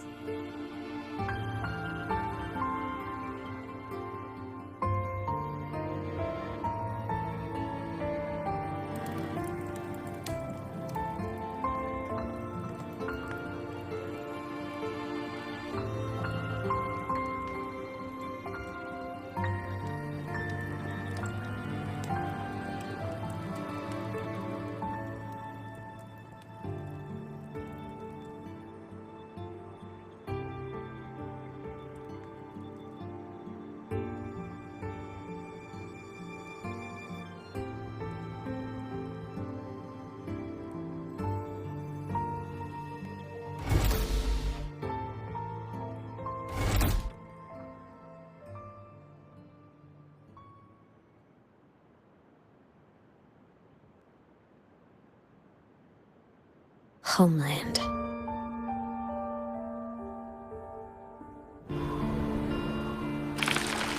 Aemeath, once you get all your power back, will people be able to see you again? Hard to say. There's no precedent for my situation. It's all just theory. But what if it works? What would you want to do then? Haven't decided, but I'm definitely going on a proper tour of the Academy. If that happens, can you come with me?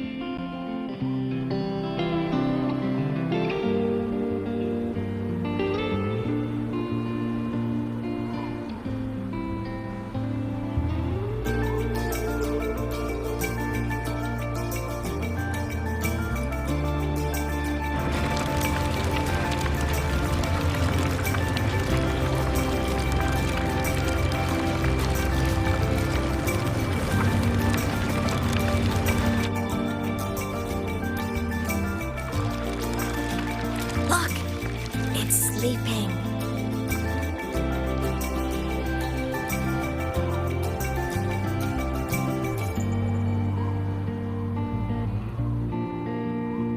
Look!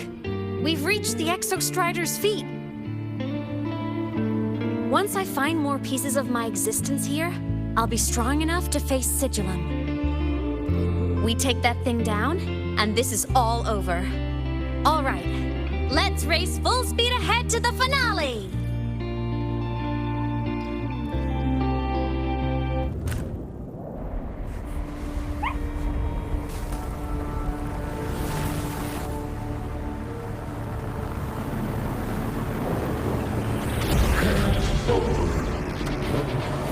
Pilot control.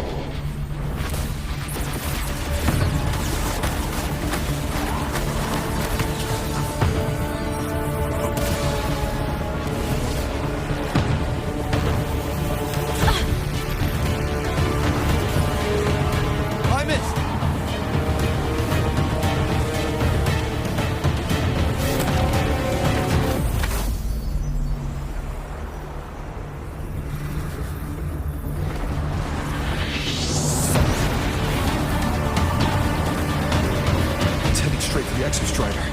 I have to catch up and get Aemeath back.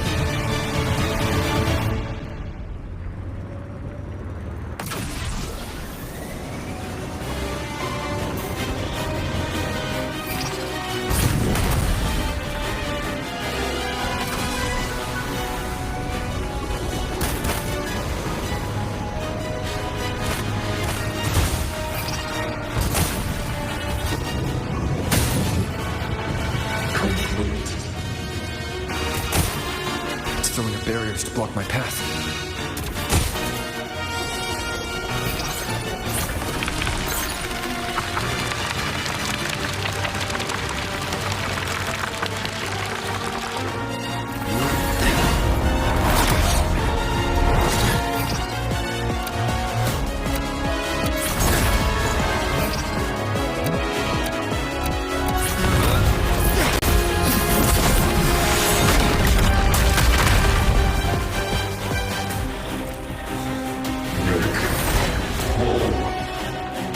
Sigillum isn't just after the reactor core. It's targeting my frequency and Aemeath's piloted control of the Exostrider as well. What exactly is it planning?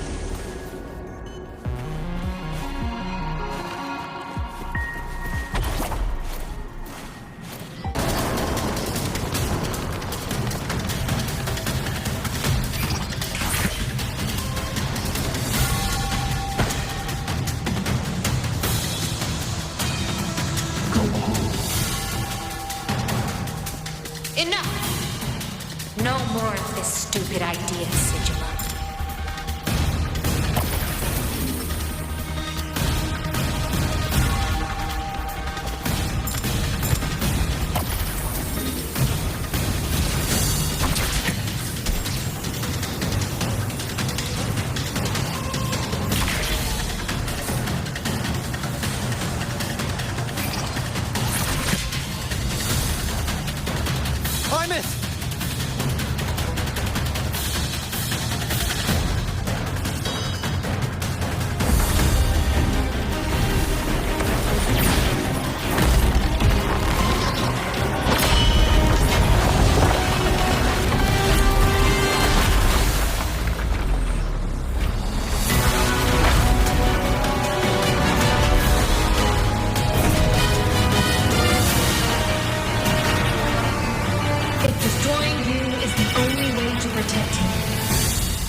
Force reboot.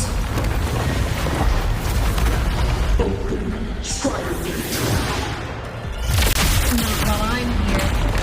Don't even think about it. Aemeath can't fully control the Exostrider. She needs my help.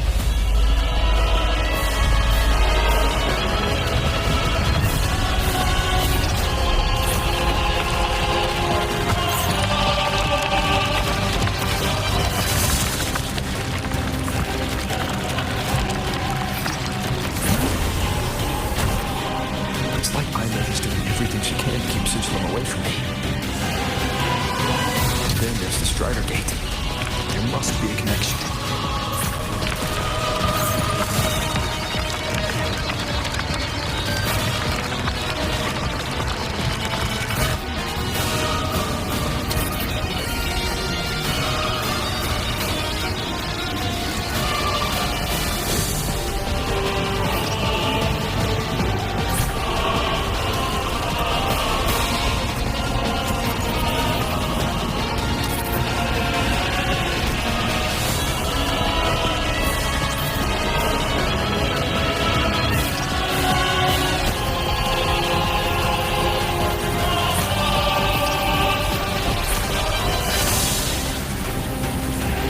It's already speaking more clearly now.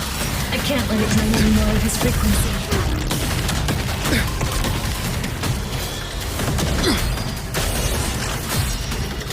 Gotta pull it inside.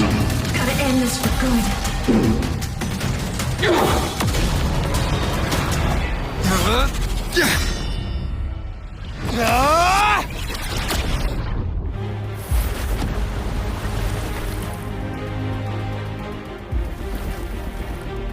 Are you alright, Aemeath? All good. Inside the Exostrider, I'm the one in control. Go home.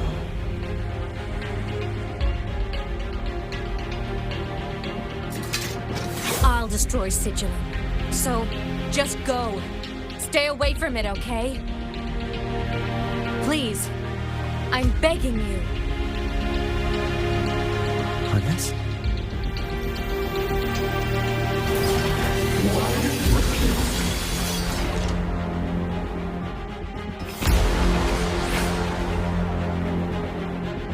So ugly.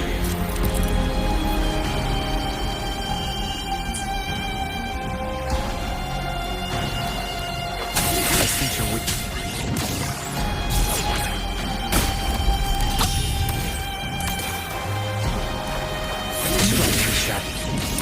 Time to shine!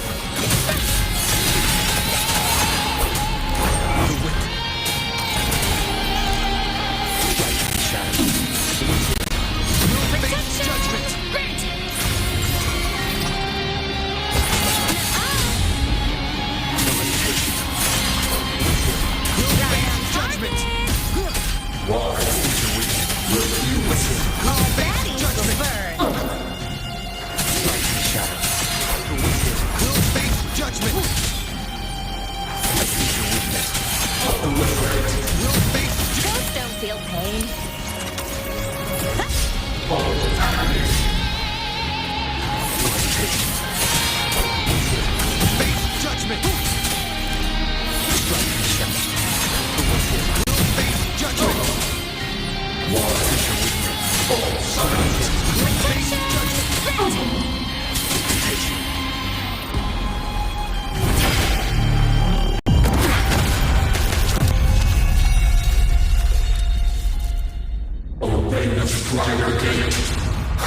Don't worry.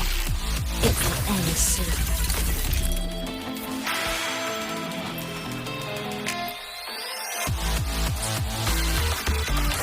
Blade cleaves the night. Peril purged in light.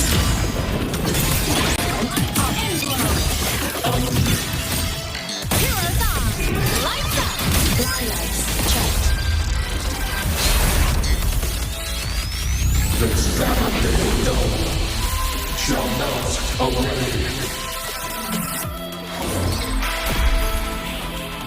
Aemeath projection.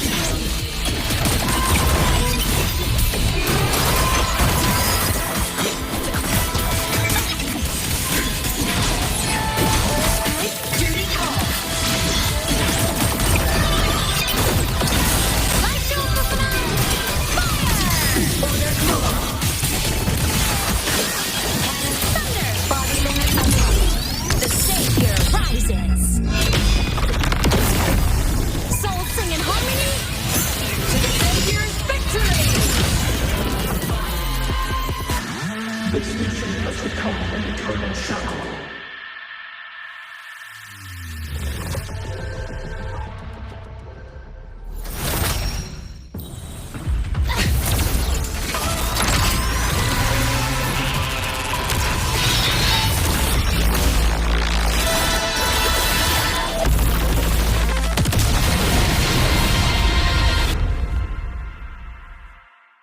I will protect you. Aemeath, haven't you noticed you're not yourself right now?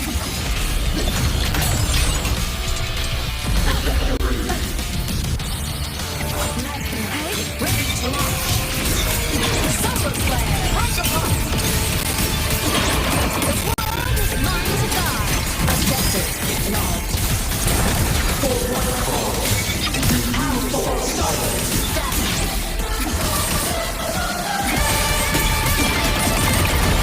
Heroes on. Lights up. Lights checked. From the sky. Come on, little one.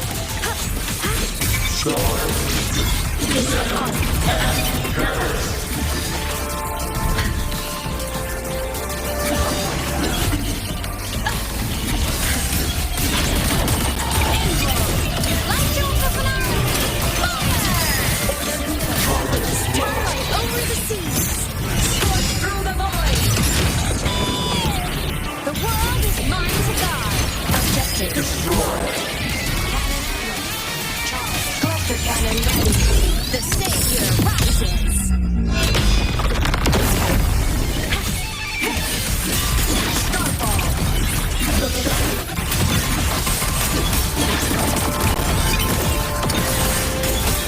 Heroes on. Lights up. Lights checked.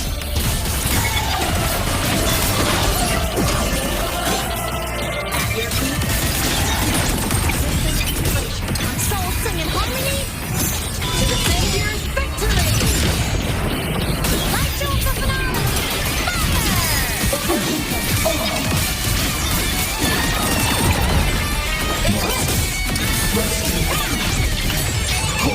Crash now. Consumed by time. Recalibrating. Launch mode.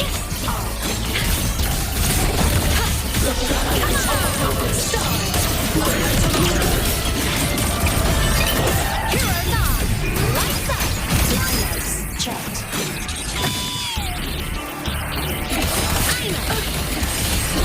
Blazing. Charge. Light wings activated. Stars shine tonight. Starlight over the seas. Scorch through the void.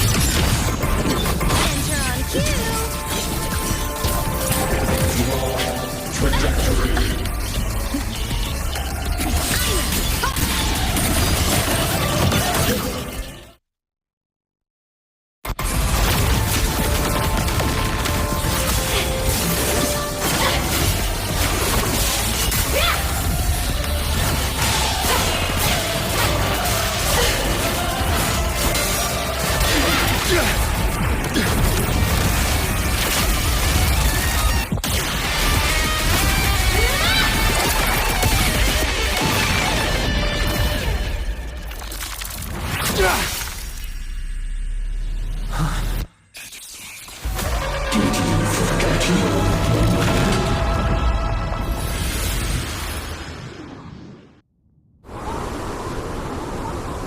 Aemeath and Sigil are gone.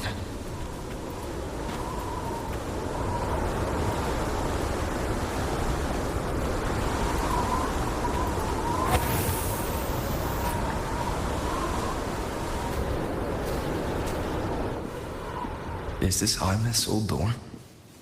Since she can resonate with the Exostrider, even after her body was destroyed, her frequency must have merged with it.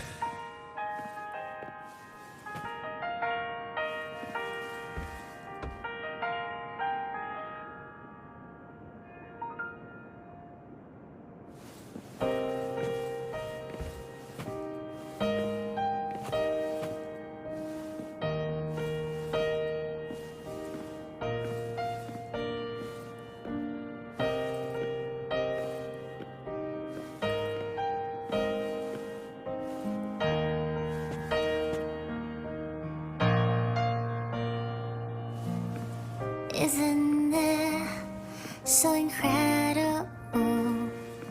We're here sharing the same time and space. In your eyes, the sparks look like thousands of bright stars. I've gazed at for thousands of times.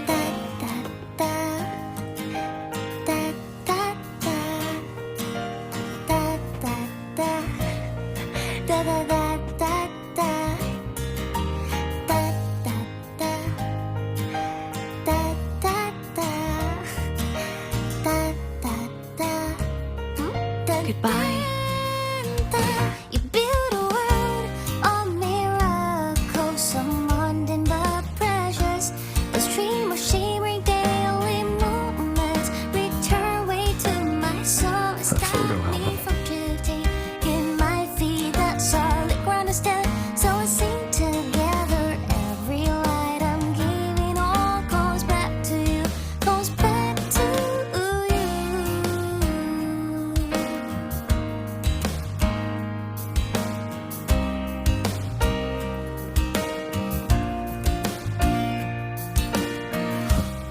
A poster of Fleet Snowfluff's fan meeting.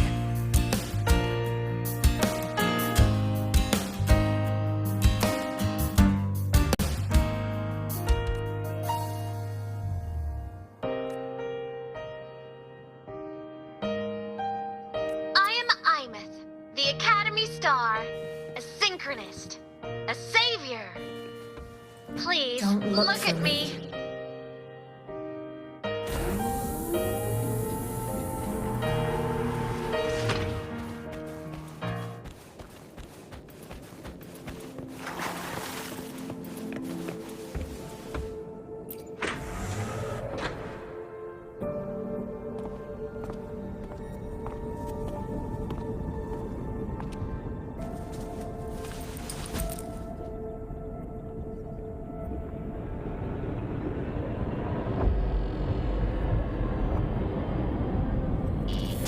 Piloting the Exostrider.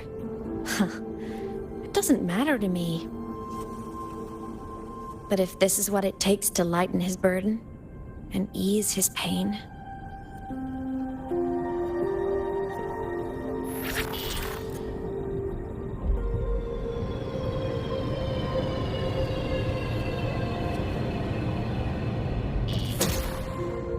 saving the world. Huh. Nothing but a pair of shackles. Heavy, eternal shackles.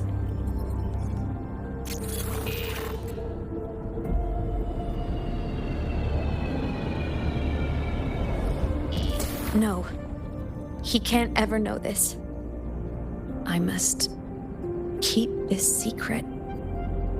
Bury the truth deep.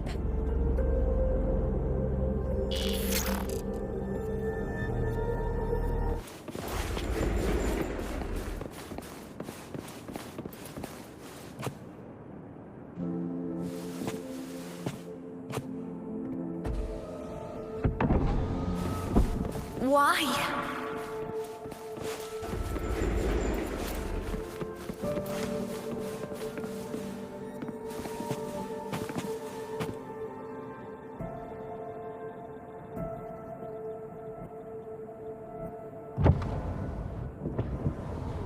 It hurts.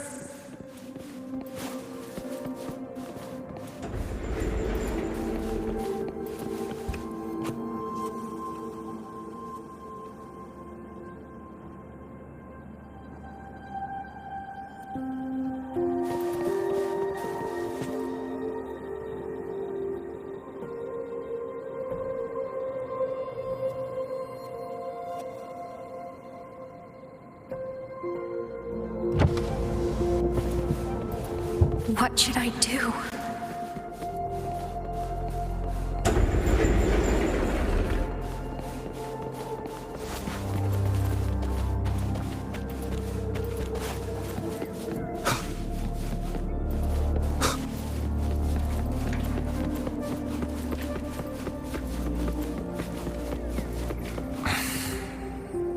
I can't go back.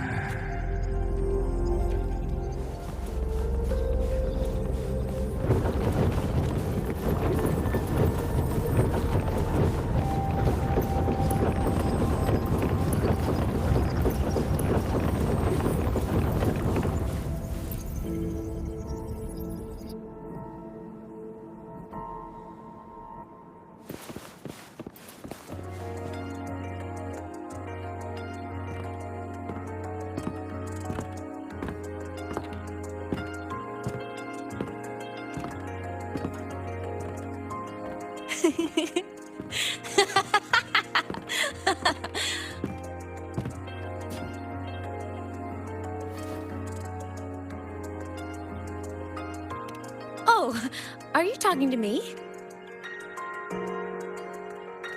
I just heard the most hilarious story. Couldn't help myself.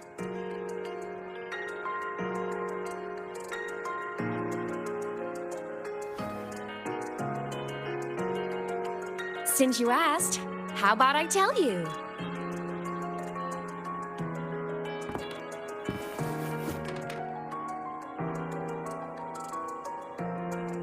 Once upon a time, there was a black cat who set out to save the world.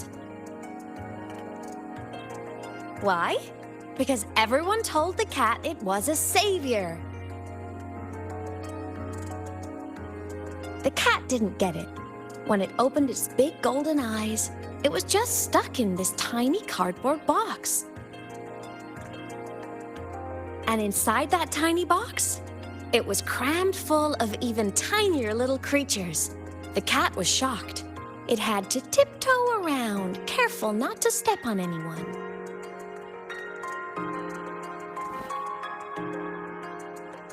These tiny creatures, even living in their tiny box, had so much misery, so many disasters, constantly just waiting for the other shoe to drop. Please save us, they begged the cat. And of course, the cat agreed.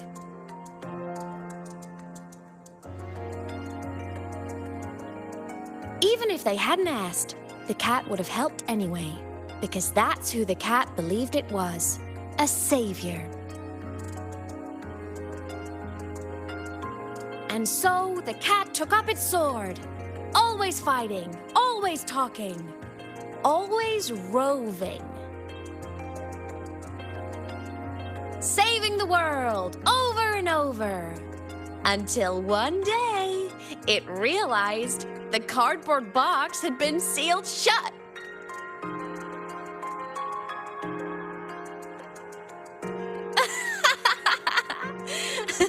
Isn't that kind of laughable?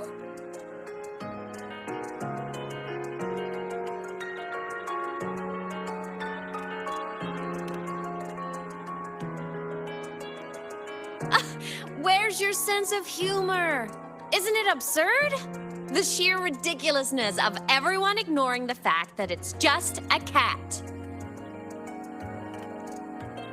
But in such a laughable story, somehow, everyone else gets to be happy.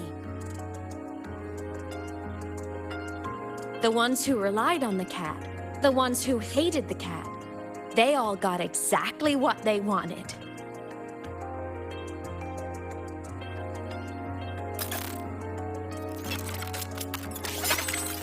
But But what about the cat?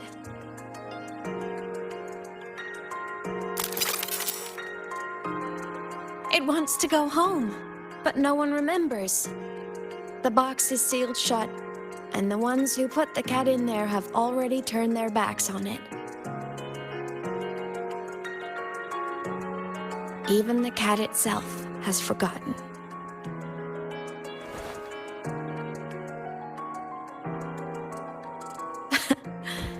Isn't that so absurdly laughable?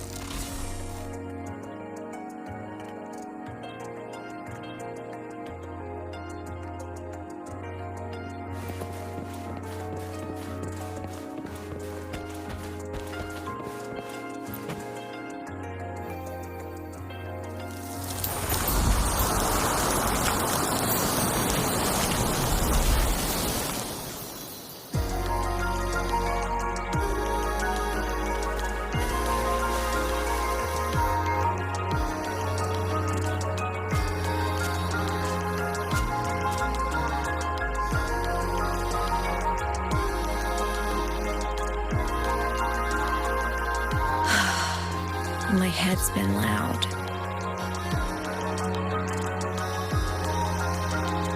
There's this question that just spins and spins up. I still don't have the answer.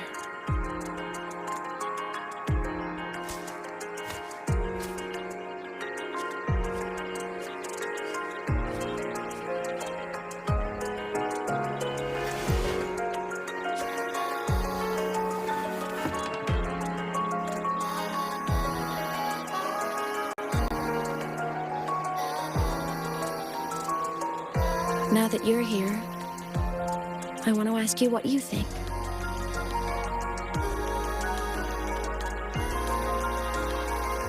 That person is my family. Family is supposed to look out for each other, protect each other. So I want to do something for him. He doesn't say it, but I can see it. All the stuff piled up inside him.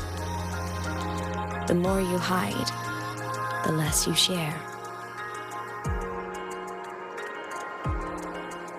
But I saw him recently, and I think he seems more carefree than before.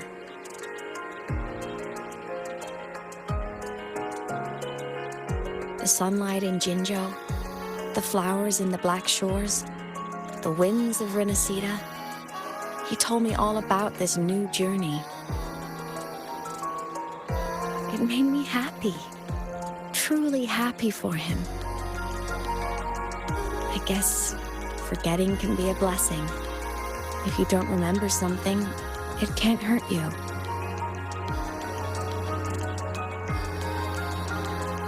So I started thinking, maybe I shouldn't tell him what I saw in void space.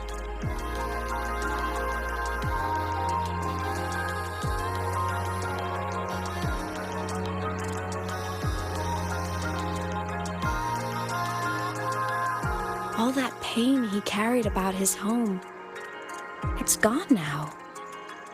Why bring it back?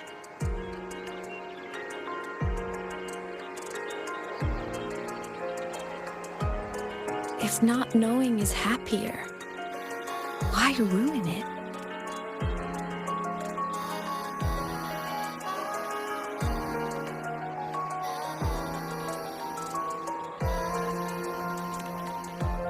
Even if the truth destroys that happiness, I can't. I don't want to see him hurt. I want to protect him. We all need a little hope to keep going, right? I want him to hold on to that hope.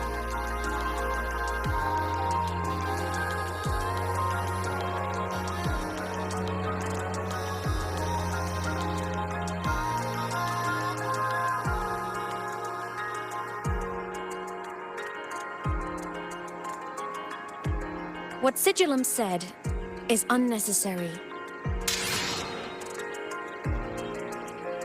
It's been feeding on his frequency, trying to complete itself. spouting things that should have stayed unsaid, things that would ruin his peace.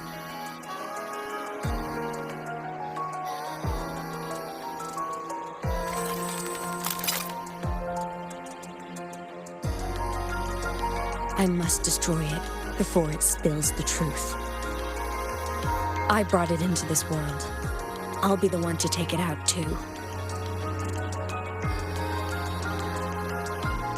Nothing truly matters. Not even saving the world. But you have to believe what you're doing has meaning. That's the only way to keep moving forward. And that's why.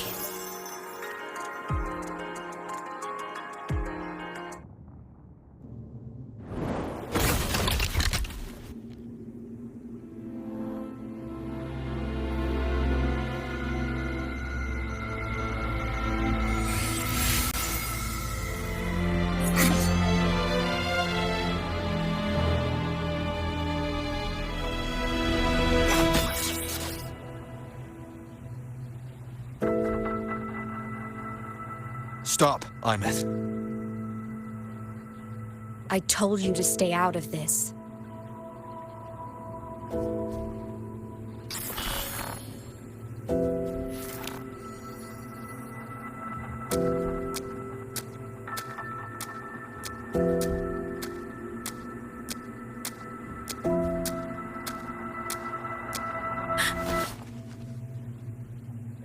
I know you did this for me. Protect my happiness. And I'm grateful. But it's over now.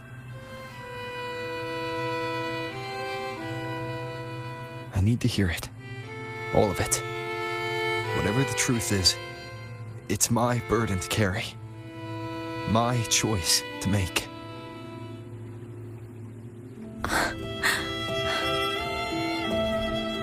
Carrying this on your own hasn't been easy, has it?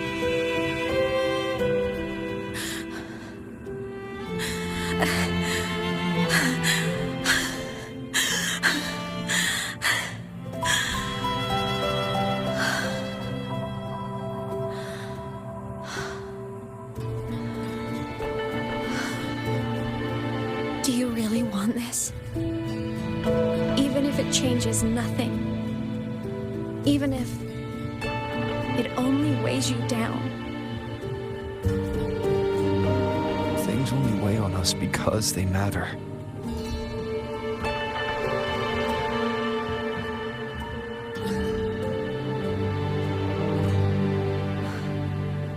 All right, then. Back when we lived together, you once told me you'd come from a faraway place, that you were on Solaris to carry out a mission. Current research suggests the Exostriders and Sentinels were made with technology from the same civilization. I think that civilization is the faraway homeland you spoke of.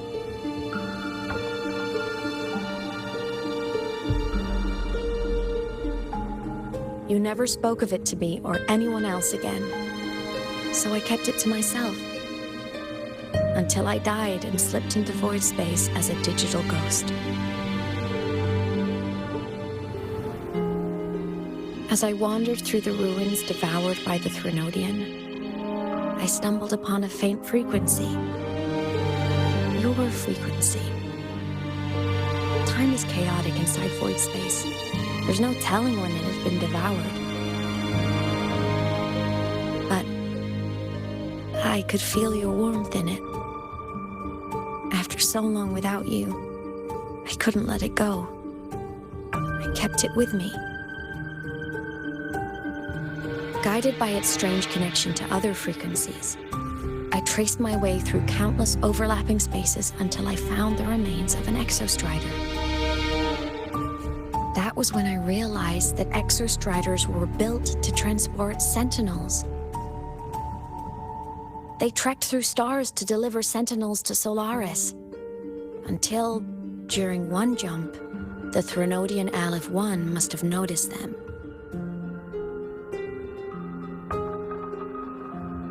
Its hunger had festered for so long that not even devouring the entire universe could sate it now. That frequency then led me to another relic consumed by the Threnodian, a creation built by the same makers of the Exostriders.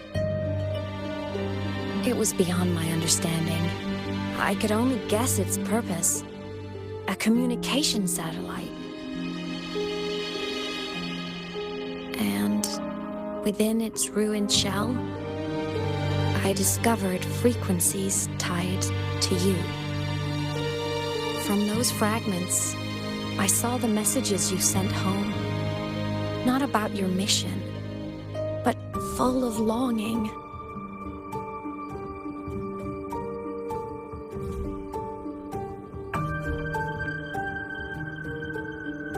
You said you wanted to go home, even if just to lay eyes on it one more time. But their reply was a rejection, because it wasn't part of your mission, because it was unnecessary.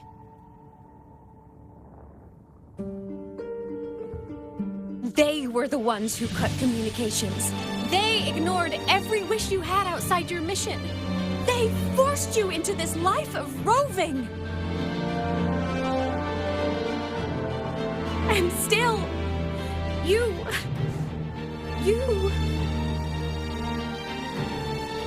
crossed the stars to fulfill their wish. How could they? How dare they treat you like that?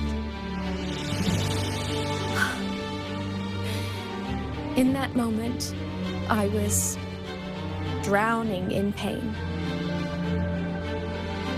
I didn't know how to help you. I didn't know if I should tell you. I didn't know what future you'd even want.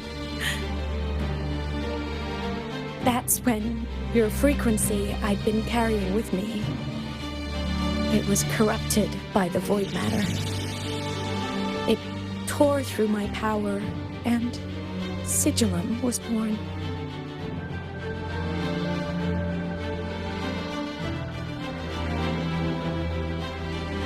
It was born from my mind, from all my worries, my fears, everything I imagined you'd suffered.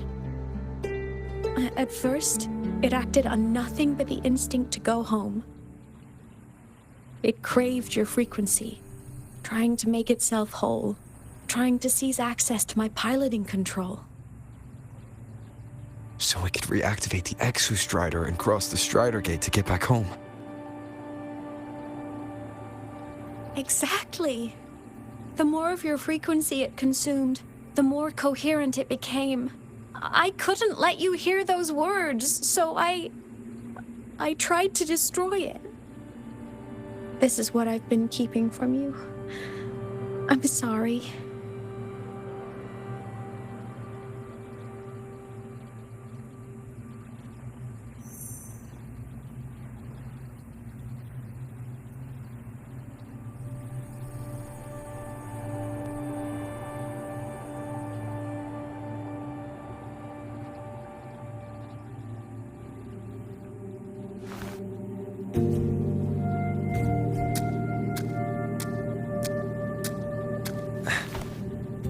I'm glad you chose to tell me this, Aemeath.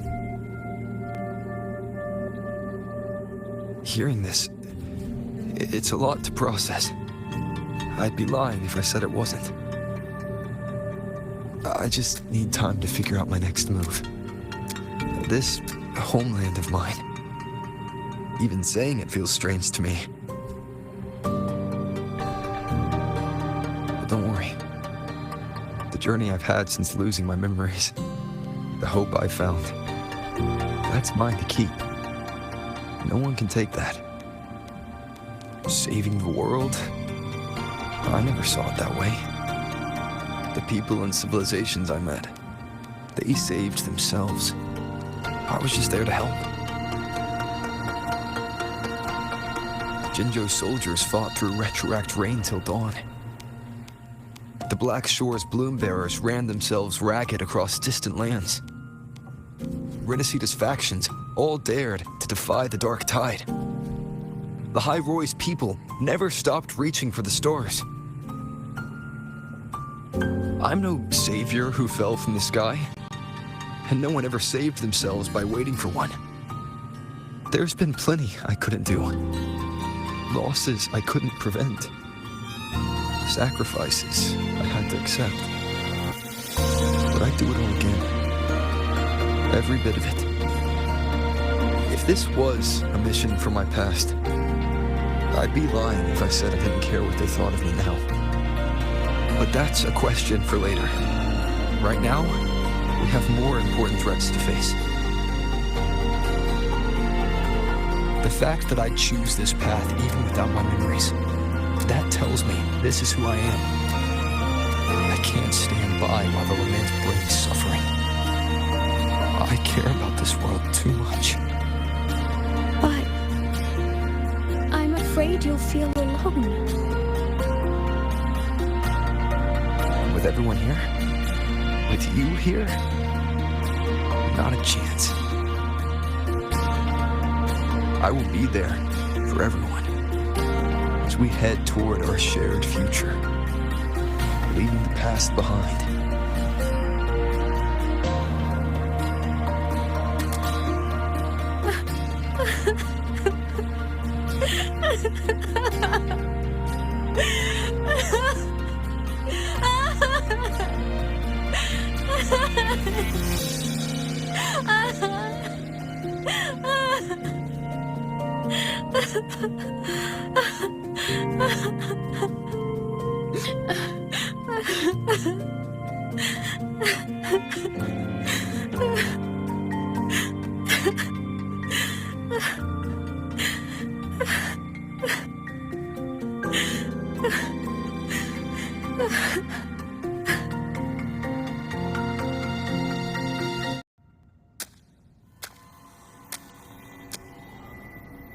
So, this is your choice. Is it worth it? I know where I'm going now. That's what matters. Not where I started. Then keep going. No matter what.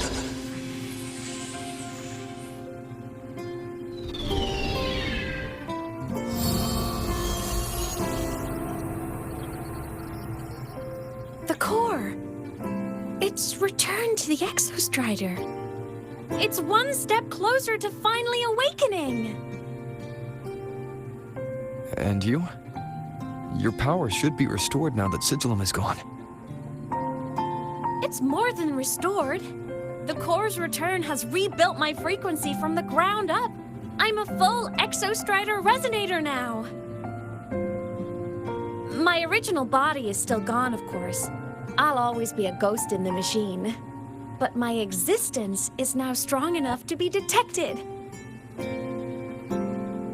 It's like a faint current turning into a bright, flickering spark.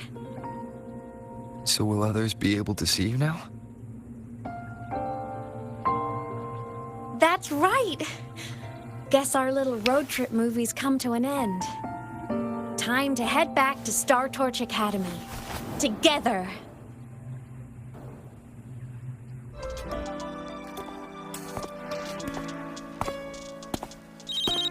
All good on your end, Golden Boy? Lucila mentioned the Exostrider in the Frostlands just moved. Please tell me that was you. That was Aemeath. Given how well you know me, I assume you know her too. You found her? I brought her back to the Academy. It's a long story. I'll fill you in when there's time. Understood. But I do have to ask, on Lucila's behalf, what's the status of the core? It was returned to the Exostrider. That explains it. The Research Institute is reporting a spike in void matter concentrations over Lahai Roy. Voidstorm activity is kicking up again. Back when the reactor drive was in the sky, its annual self-diagnostics caused the Exostrider's greatsword pointed at the Threnodian to weaken. The Exostrider is probably running the same procedure now to integrate what you returned. Best for you both to stay within the Academy until peak season passes. All right. I'll be careful. Next time you're in the infirmary, we should revisit your old plan. The one tied to the Exostrider, the Strider Gate, and the Threnodian. For now, just be with Aemeath. It must be a great relief to have her back. I'm happy for you. You've earned a break. Get some rest. You know what? I just had a brilliant idea. Why do I feel like someone's about to get in trouble when you talk like that? Hey! That's a totally unfair stereotype from when I was a kid playing with snowfluff seals. I was just thinking, now that people can actually see me, I could, attend my own fan meeting. An unfinished song completed after all these years. Doesn't that sound amazing? I know, right? You have to come too. You have to see this star perform. Forget all your worries for a night and just enjoy the young energy of Star Torch Academy.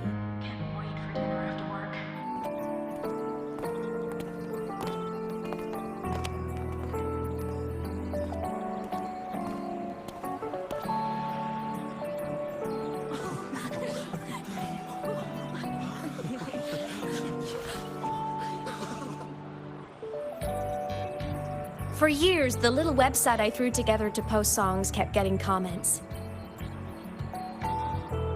They'd talk about how much they loved a song, or share problems they were having in their lives, and then they started connecting with each other.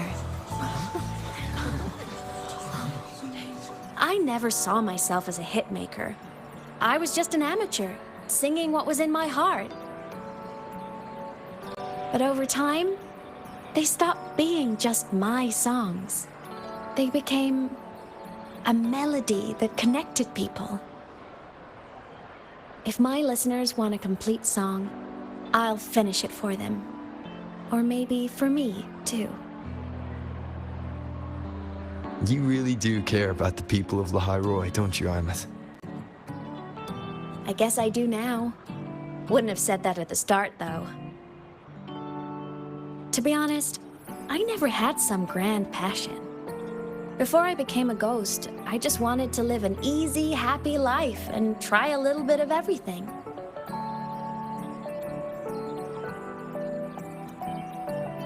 And my whole I want to be a savior thing? Well, that was just me trying to copy you. But after I died, I had all this time. Time to notice the people and things in Lahairoi I'd overlooked before. So many people here dream of becoming stars themselves, but that was never my dream. I'd rather be the one who looks up at the stars, the one who watches over them. Really? But the way I see it,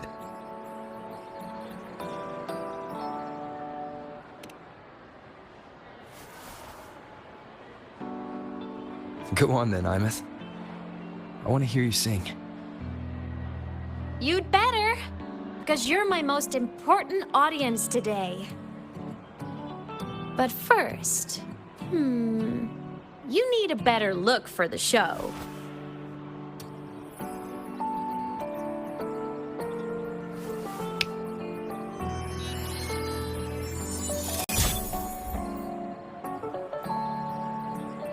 There, brand new, just like I remember you wearing. Looks good, right? A new place calls for a new look. Ah, this brings me back. I remember when you used to wear this around the academy. You'd leave a whole trail of swooning admirers in your wake. Solaris' great savior.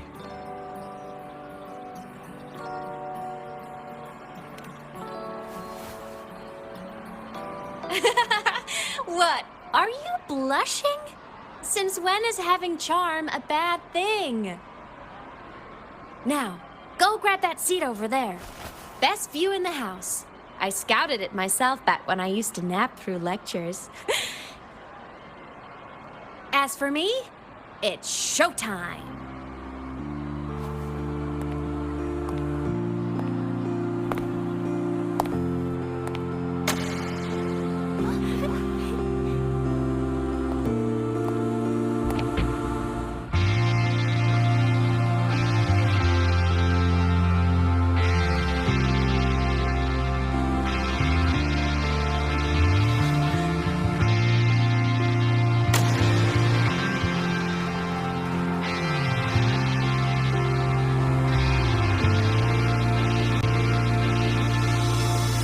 Isn't it so incredible? We're here sharing the same time and space. In your eyes, the sparks look like thousands of bright stars. I have gazed at for thousands of times, and they all sweet just take flight. With the truth to be your guiding light, let your curiosity set you super free and wild like fire. If a lonely night tries to see our dreams glowing brightly, every second is worth it. If you don't run on miracles from wanting the treasures, the stream of shimmering daily moments read their way to my soul. It's not me from Judy. It might be the solid from the step, so let's sing together. Every line I'm giving all goes back to you, goes back to you.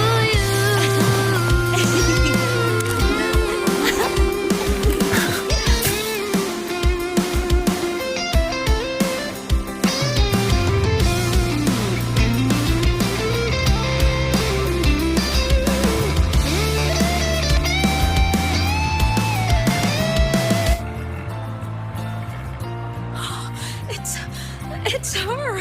Fleet Snowfluff! That's definitely her voice. Oh, I can't believe she's actually here. See? Skipping class was totally worth it. Oh, she's so bubbly and spirited, just like her songs. I'm getting her autograph later. Of all the songs she's posted online, my favorite is Indigo Universe. What's yours? Of course, it's the Tard E song. It's so funny and catchy. You can't be serious. That song's pure brain rot. Aemeath. I heard that name from a senior in energy science, but I never imagined she was Fleet Snowfluff. No. No, I can't accept this. Why? Because she was the social butterfly of the academy, the professor's headache and their golden student all in one. I still don't see why that's upsetting. It all sounds great to me. Her song, Fallen Petals. After hearing it, I always pictured Fleet Snowfluff as a tender, gentle soul. But now... I mean, she never really seemed that way from her online replies. Maybe your impression of her was a little too personal. Aemeath from Rebel College. She's been missing for years. Why would she be here? Aemeath? But the same one Professor Sakya always talked about? Yeah. She always wanted her as a mentee. She still brings her up to us.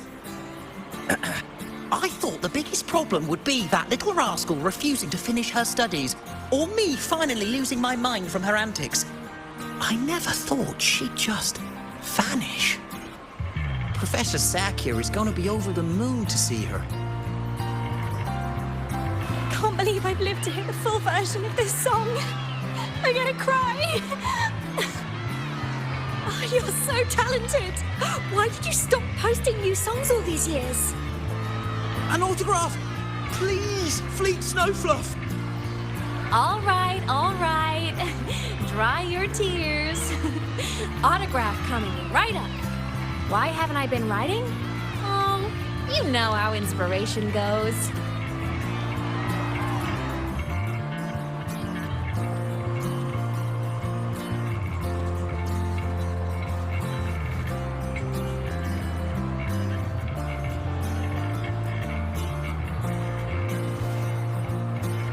My homeland, the Sentinels, and the Exostriders.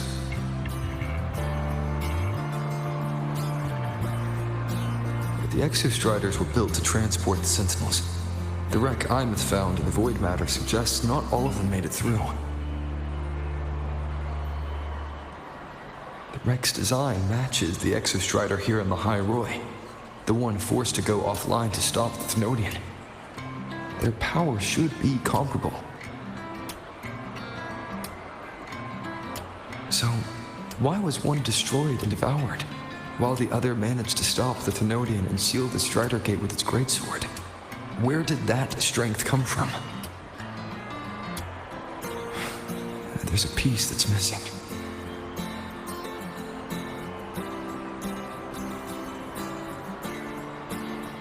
All done. Let's go.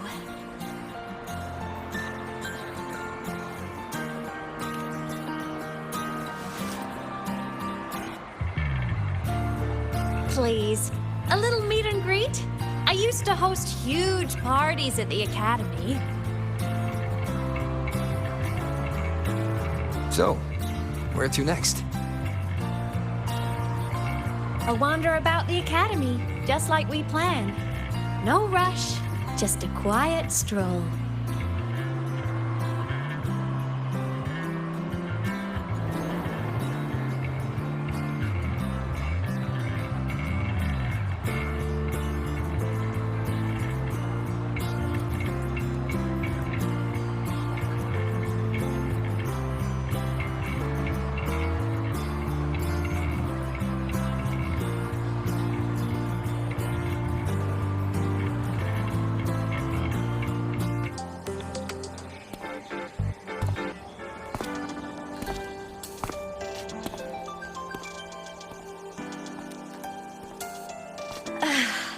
This is incredible. Having company like this? The boredom I felt as a ghost could have literally killed me again. Want to go up top to feel the breeze?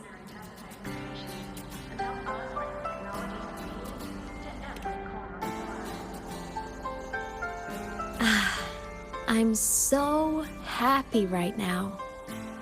Really. Even a fake sky can hold such beauty.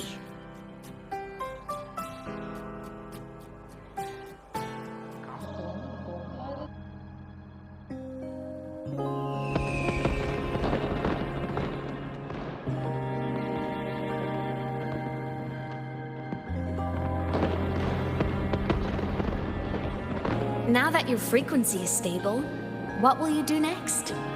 Stay in the High Roy, maybe?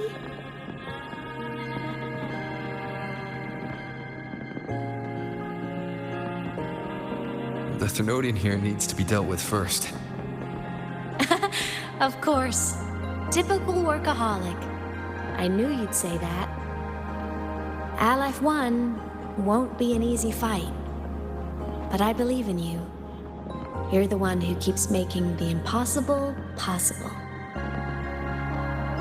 And after that, will you keep traveling? Any destination in mind?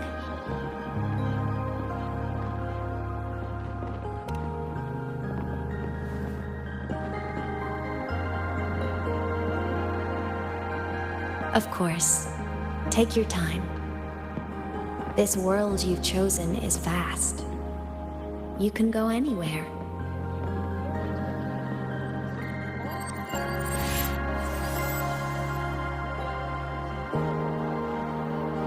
Are you leaving now?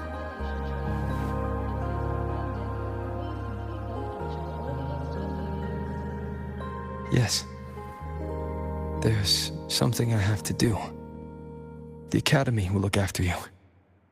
Or you can go back to live in Bjorda Woods. When will you come back? I don't know, Aemeath. I'm sorry. But I'll come back to see you when I can. I promise. You promise? Promise.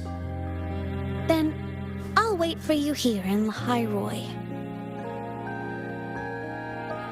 Don't feel you have to. The world is vast.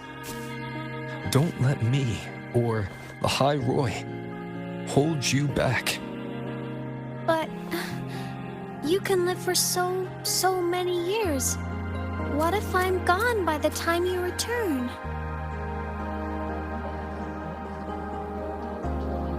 Sorry. I shouldn't have said that. You should go now. Aemeath. Just go! I know you're worried. It's not fair. Why does it have to be you saving the world? You're always so exhausted, always getting hurt.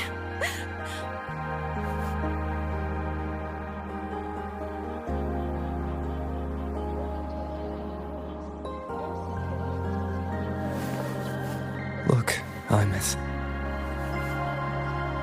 I've walked through lands torn apart by the lament. Every tear weighs me down, and every cry breaks a bit of my heart. Their pain is no different from mine. Neither is their joy.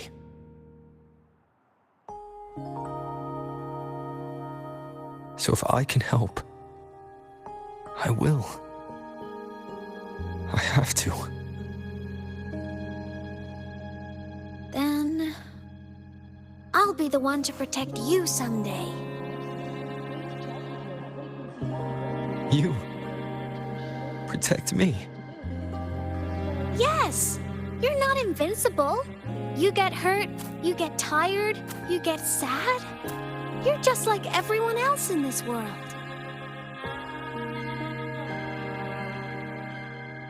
So I'll protect you.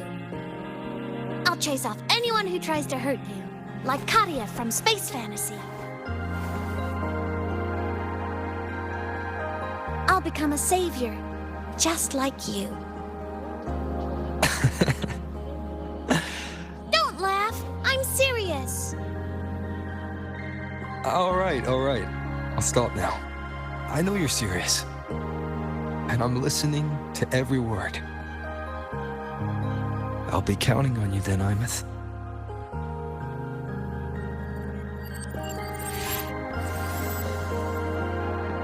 Tired? The frequency Sigillum took is coming back. It's not a great feeling. Abby's already helped me recover through the tacit mark. I'll be fine soon. Just close your eyes and take a nap. You deserve a little peace.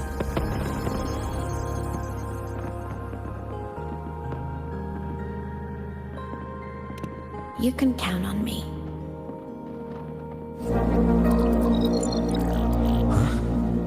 Why am I in control of Sigillum? Is it because I absorbed its frequency? Aemeath's mind space is even more chaotic than last time.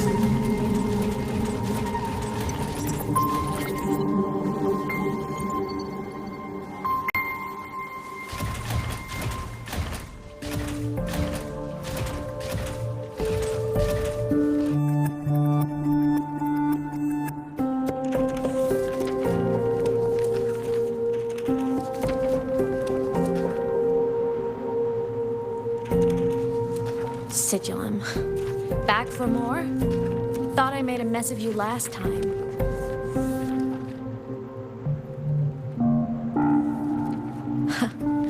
I can tear you apart 1,000 times, but you never really die, do you? Fine. You're going to sit there and listen to me lose it.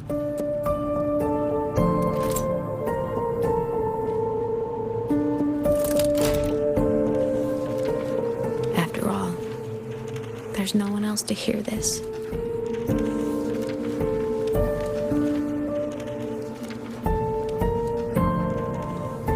I can't speak or move. Was Sigilum incapable of speech back then?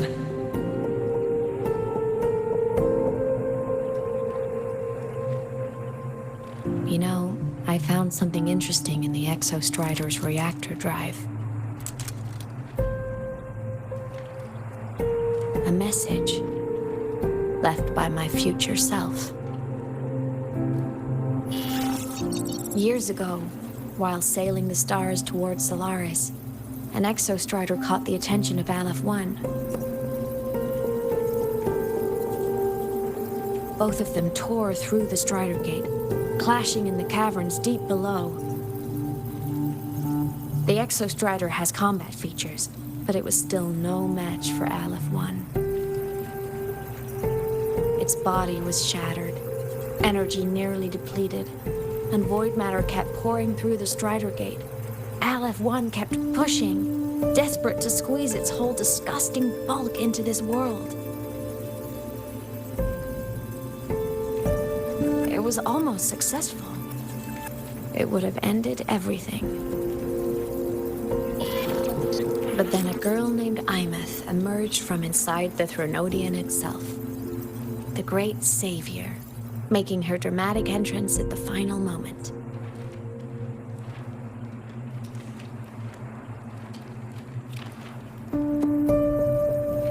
The Exostrider watched her touch its great sword, the one pinning the Threnodian. Their resonance sent a surge of power back into the reactor drive. It turned the massive blade, forcing the Threnodian back through the Strider Gate and driving a seal over it. But the human girl who had resonated with the Exostrider, she was dragged through the Strider Gate with the Threnodian, vanishing from Solaris forever. Aemeath was the key? She helped the Exostrider seal the Threnodian? I was shocked at first. But the moment I stepped into void space, it all made sense.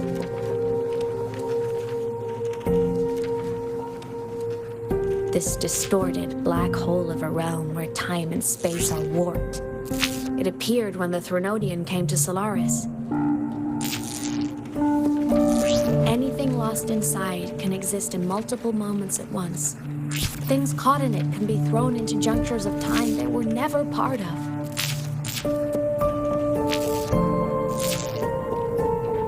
And I can move through it all. The void matter can't touch me.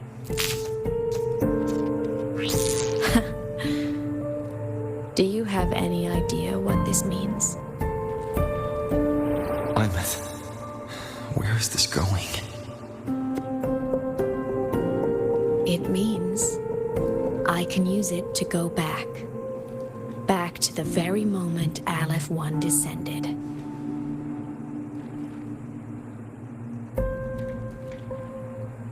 Time, cause, effect. A perfect closed loop. But my meeting with him all those years ago, that wasn't the cause. It was the effect. Only by resonating with the Exostrider and dying as a synchronist all those years ago could I later become the Exostrider's true resonator as a digital ghost. And only in this form could I cross void space, return to the past, and power the Exostrider to save Lahai Roy.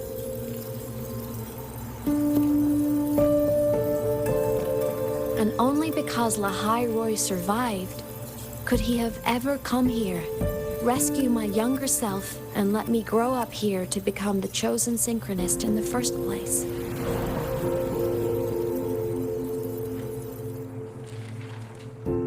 No, I have to get Sigilum to move. I need to stop! Only I can do this. It has to be me. Just like him, I can't turn away from a responsibility like this. There's just one thing. One last wish. Just one more time. I want to.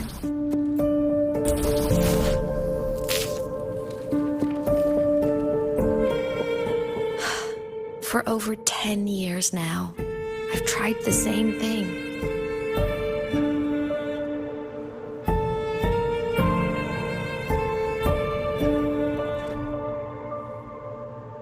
Every time the reactor drive ran its self-diagnostics during peak void storm season, I tried to reverse time, and every time, I failed. I just wasn't strong enough. But now, further along the timeline, the edges of void space are beginning to collapse. I don't know why the Threnodian is changing, but I know there won't be another chance.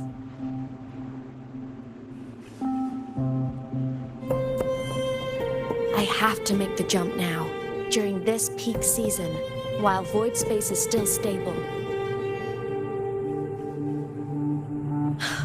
I'm not that child who needed protecting anymore. I have a duty to fulfill.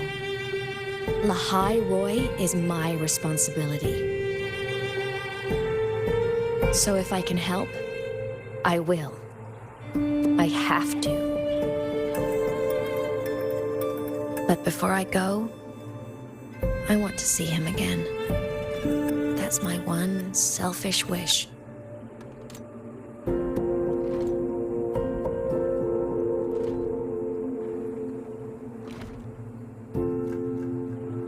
I want to talk to him, to know how he's really been. I want to spend a little more time with my family. I was always afraid that when he finally discovered the truth about himself, he'd feel so alone. But it's all right now. He told me about his journey after losing his memories. It was meaningful. He met people who care for him, who miss him. People he formed connections with.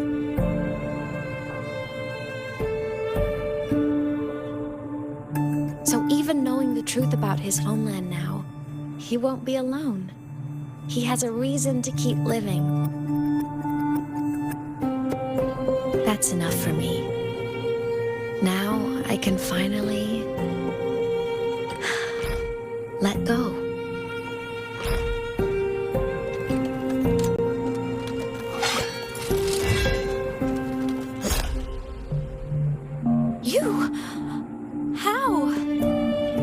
Aemeath, don't you dare decide this by yourself!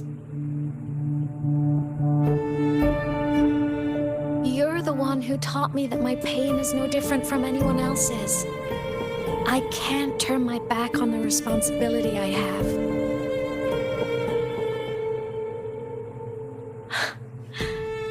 Forgive me.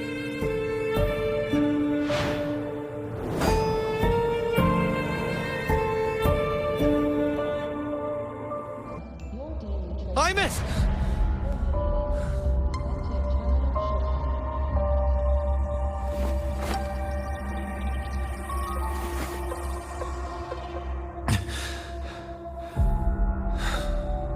She's gone.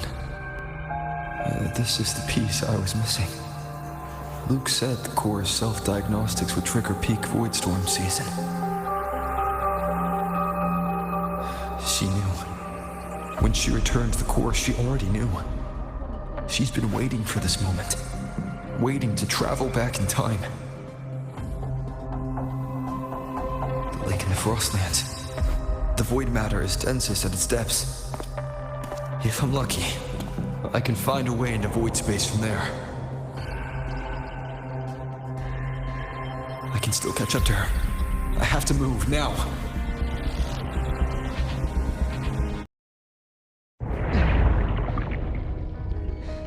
Don't go! Huh? This can't be the only way. It is. The void matter can't hurt me.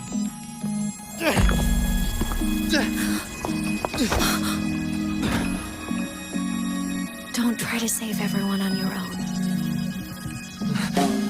This time, you have to trust me. No. If you do this, there's no coming back. The Strider Gate will shut you out forever. This is the only way. The loop will close. And the High Roy will survive. And we will find each other in the Frostlands. To the very edge of the starry ocean, even if are meant to fall apart, I will be sad who you are for all time.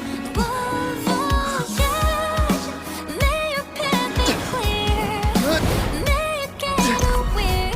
Trees are all crystallized.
We had our time, short as it was, but it mattered.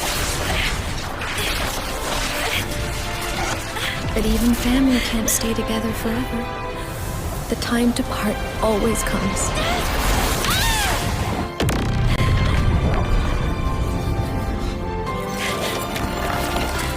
I've long come to terms with this responsibility.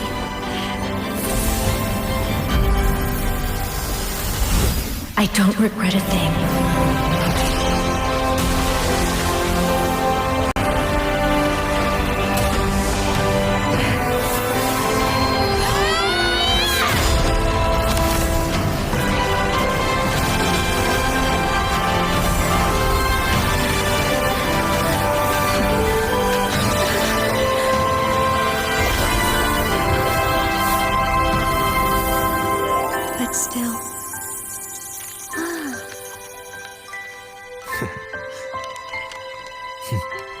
Wish I didn't have to leave.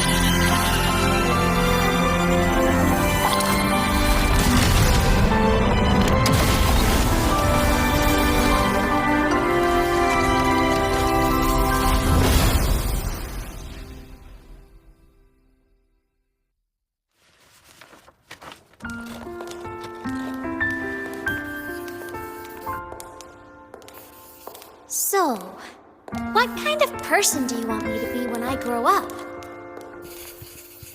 A teacher? A scientist? A singer? Which should I choose? Maybe a model? Oh, a pastry chef? Oh, what about an animal caretaker?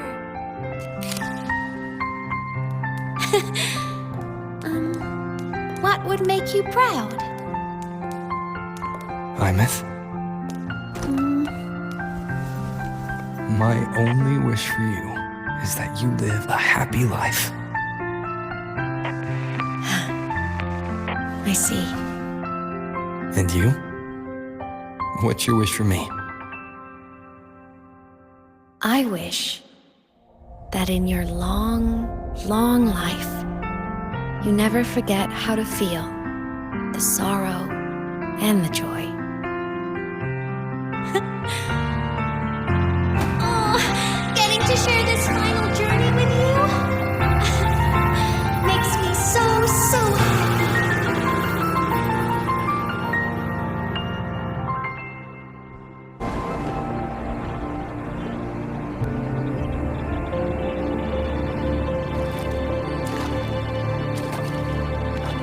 Said someone lifted her from the lake when she was a child. That's when she lost her talisman. It wasn't my past self who saved her. It was me. Right here. Right now. My failure to save Aemeath, has it already become part of Lahai Roy's chain of cause and effect?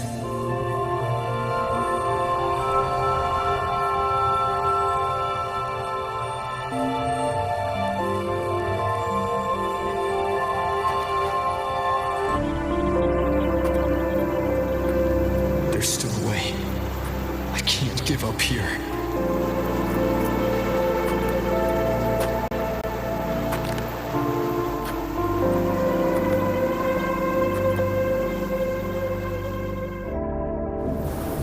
Aemeath is on the other side of the Strider Gate. I'll just go through it and bring her back. Someone has to pilot the Exostrider, open the Strider Gate, and deal with the Thenodian anyway. I'll do it. The odds are slim. They're not zero.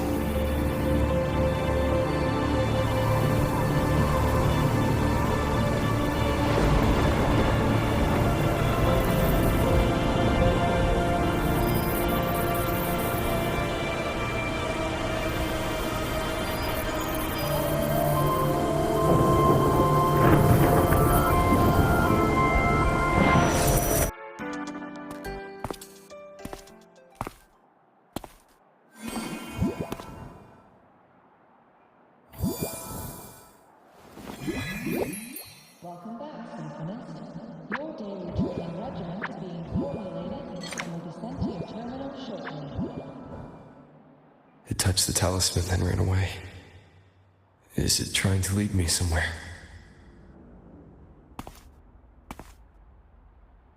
That direction. It's the Synchroleague training grounds.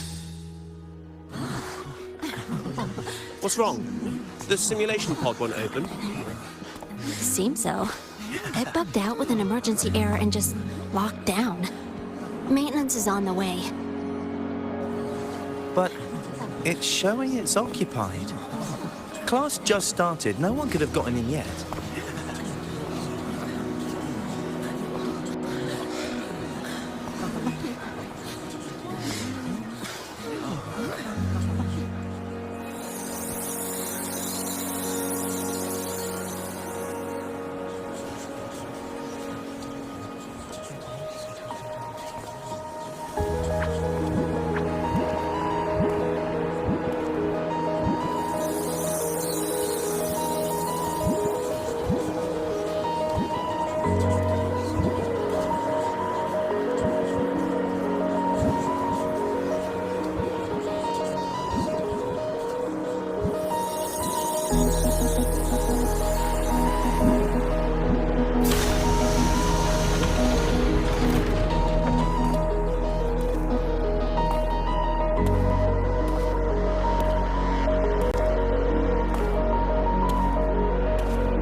Aemeath?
This is her paper plane.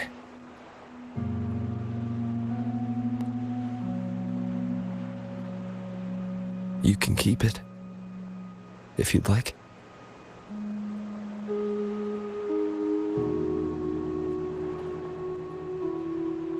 I know you're not Aemeath.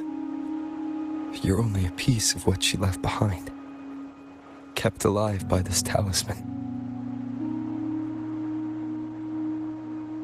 But if you exist, it means she's still alive too, doesn't it? Otherwise, the Solace Kin couldn't have brought you back.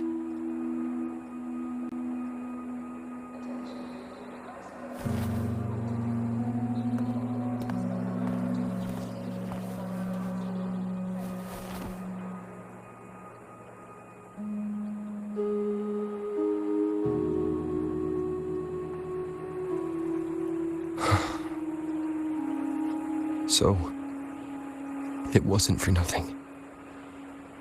If I hadn't gone looking for Aemeath, I never would have found this talisman. And you wouldn't be here at all.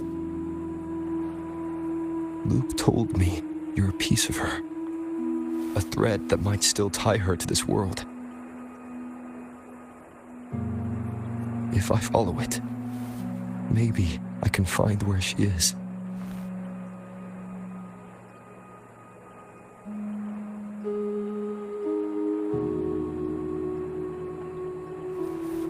You might have only said that to comfort me. No one has ever seen what's beyond the Strider Gate. It's all just guesswork. How long has it been for her since she was pulled into that chaos? Is she still alive? And if she is, how much longer can she hold on?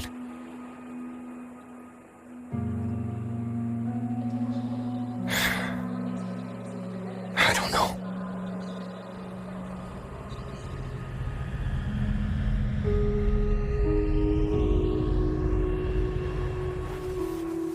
But I will hold on to hope. Because the world she saved is so full of it. So peaceful. And so beautiful.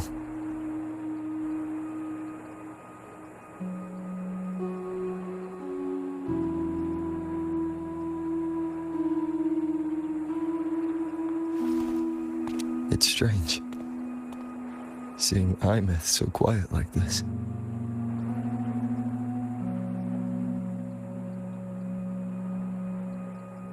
I will cross the Strider Gate and bring you home. Wait for me, Aemeath.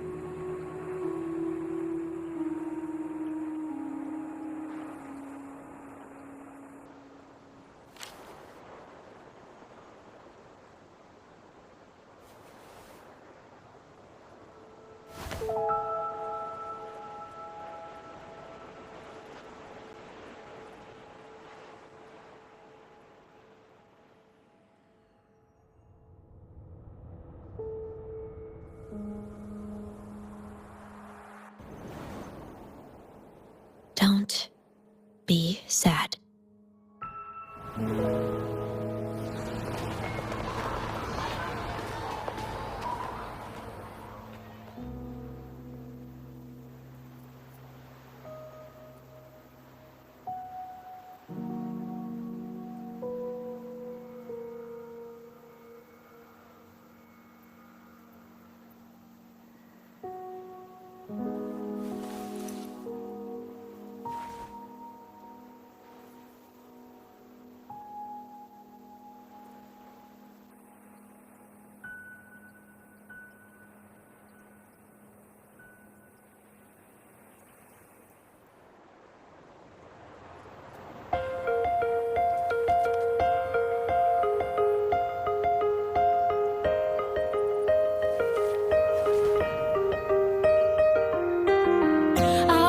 Wash of sunlight spreads over the grass and window panes. When the last whisper of smoke dissolves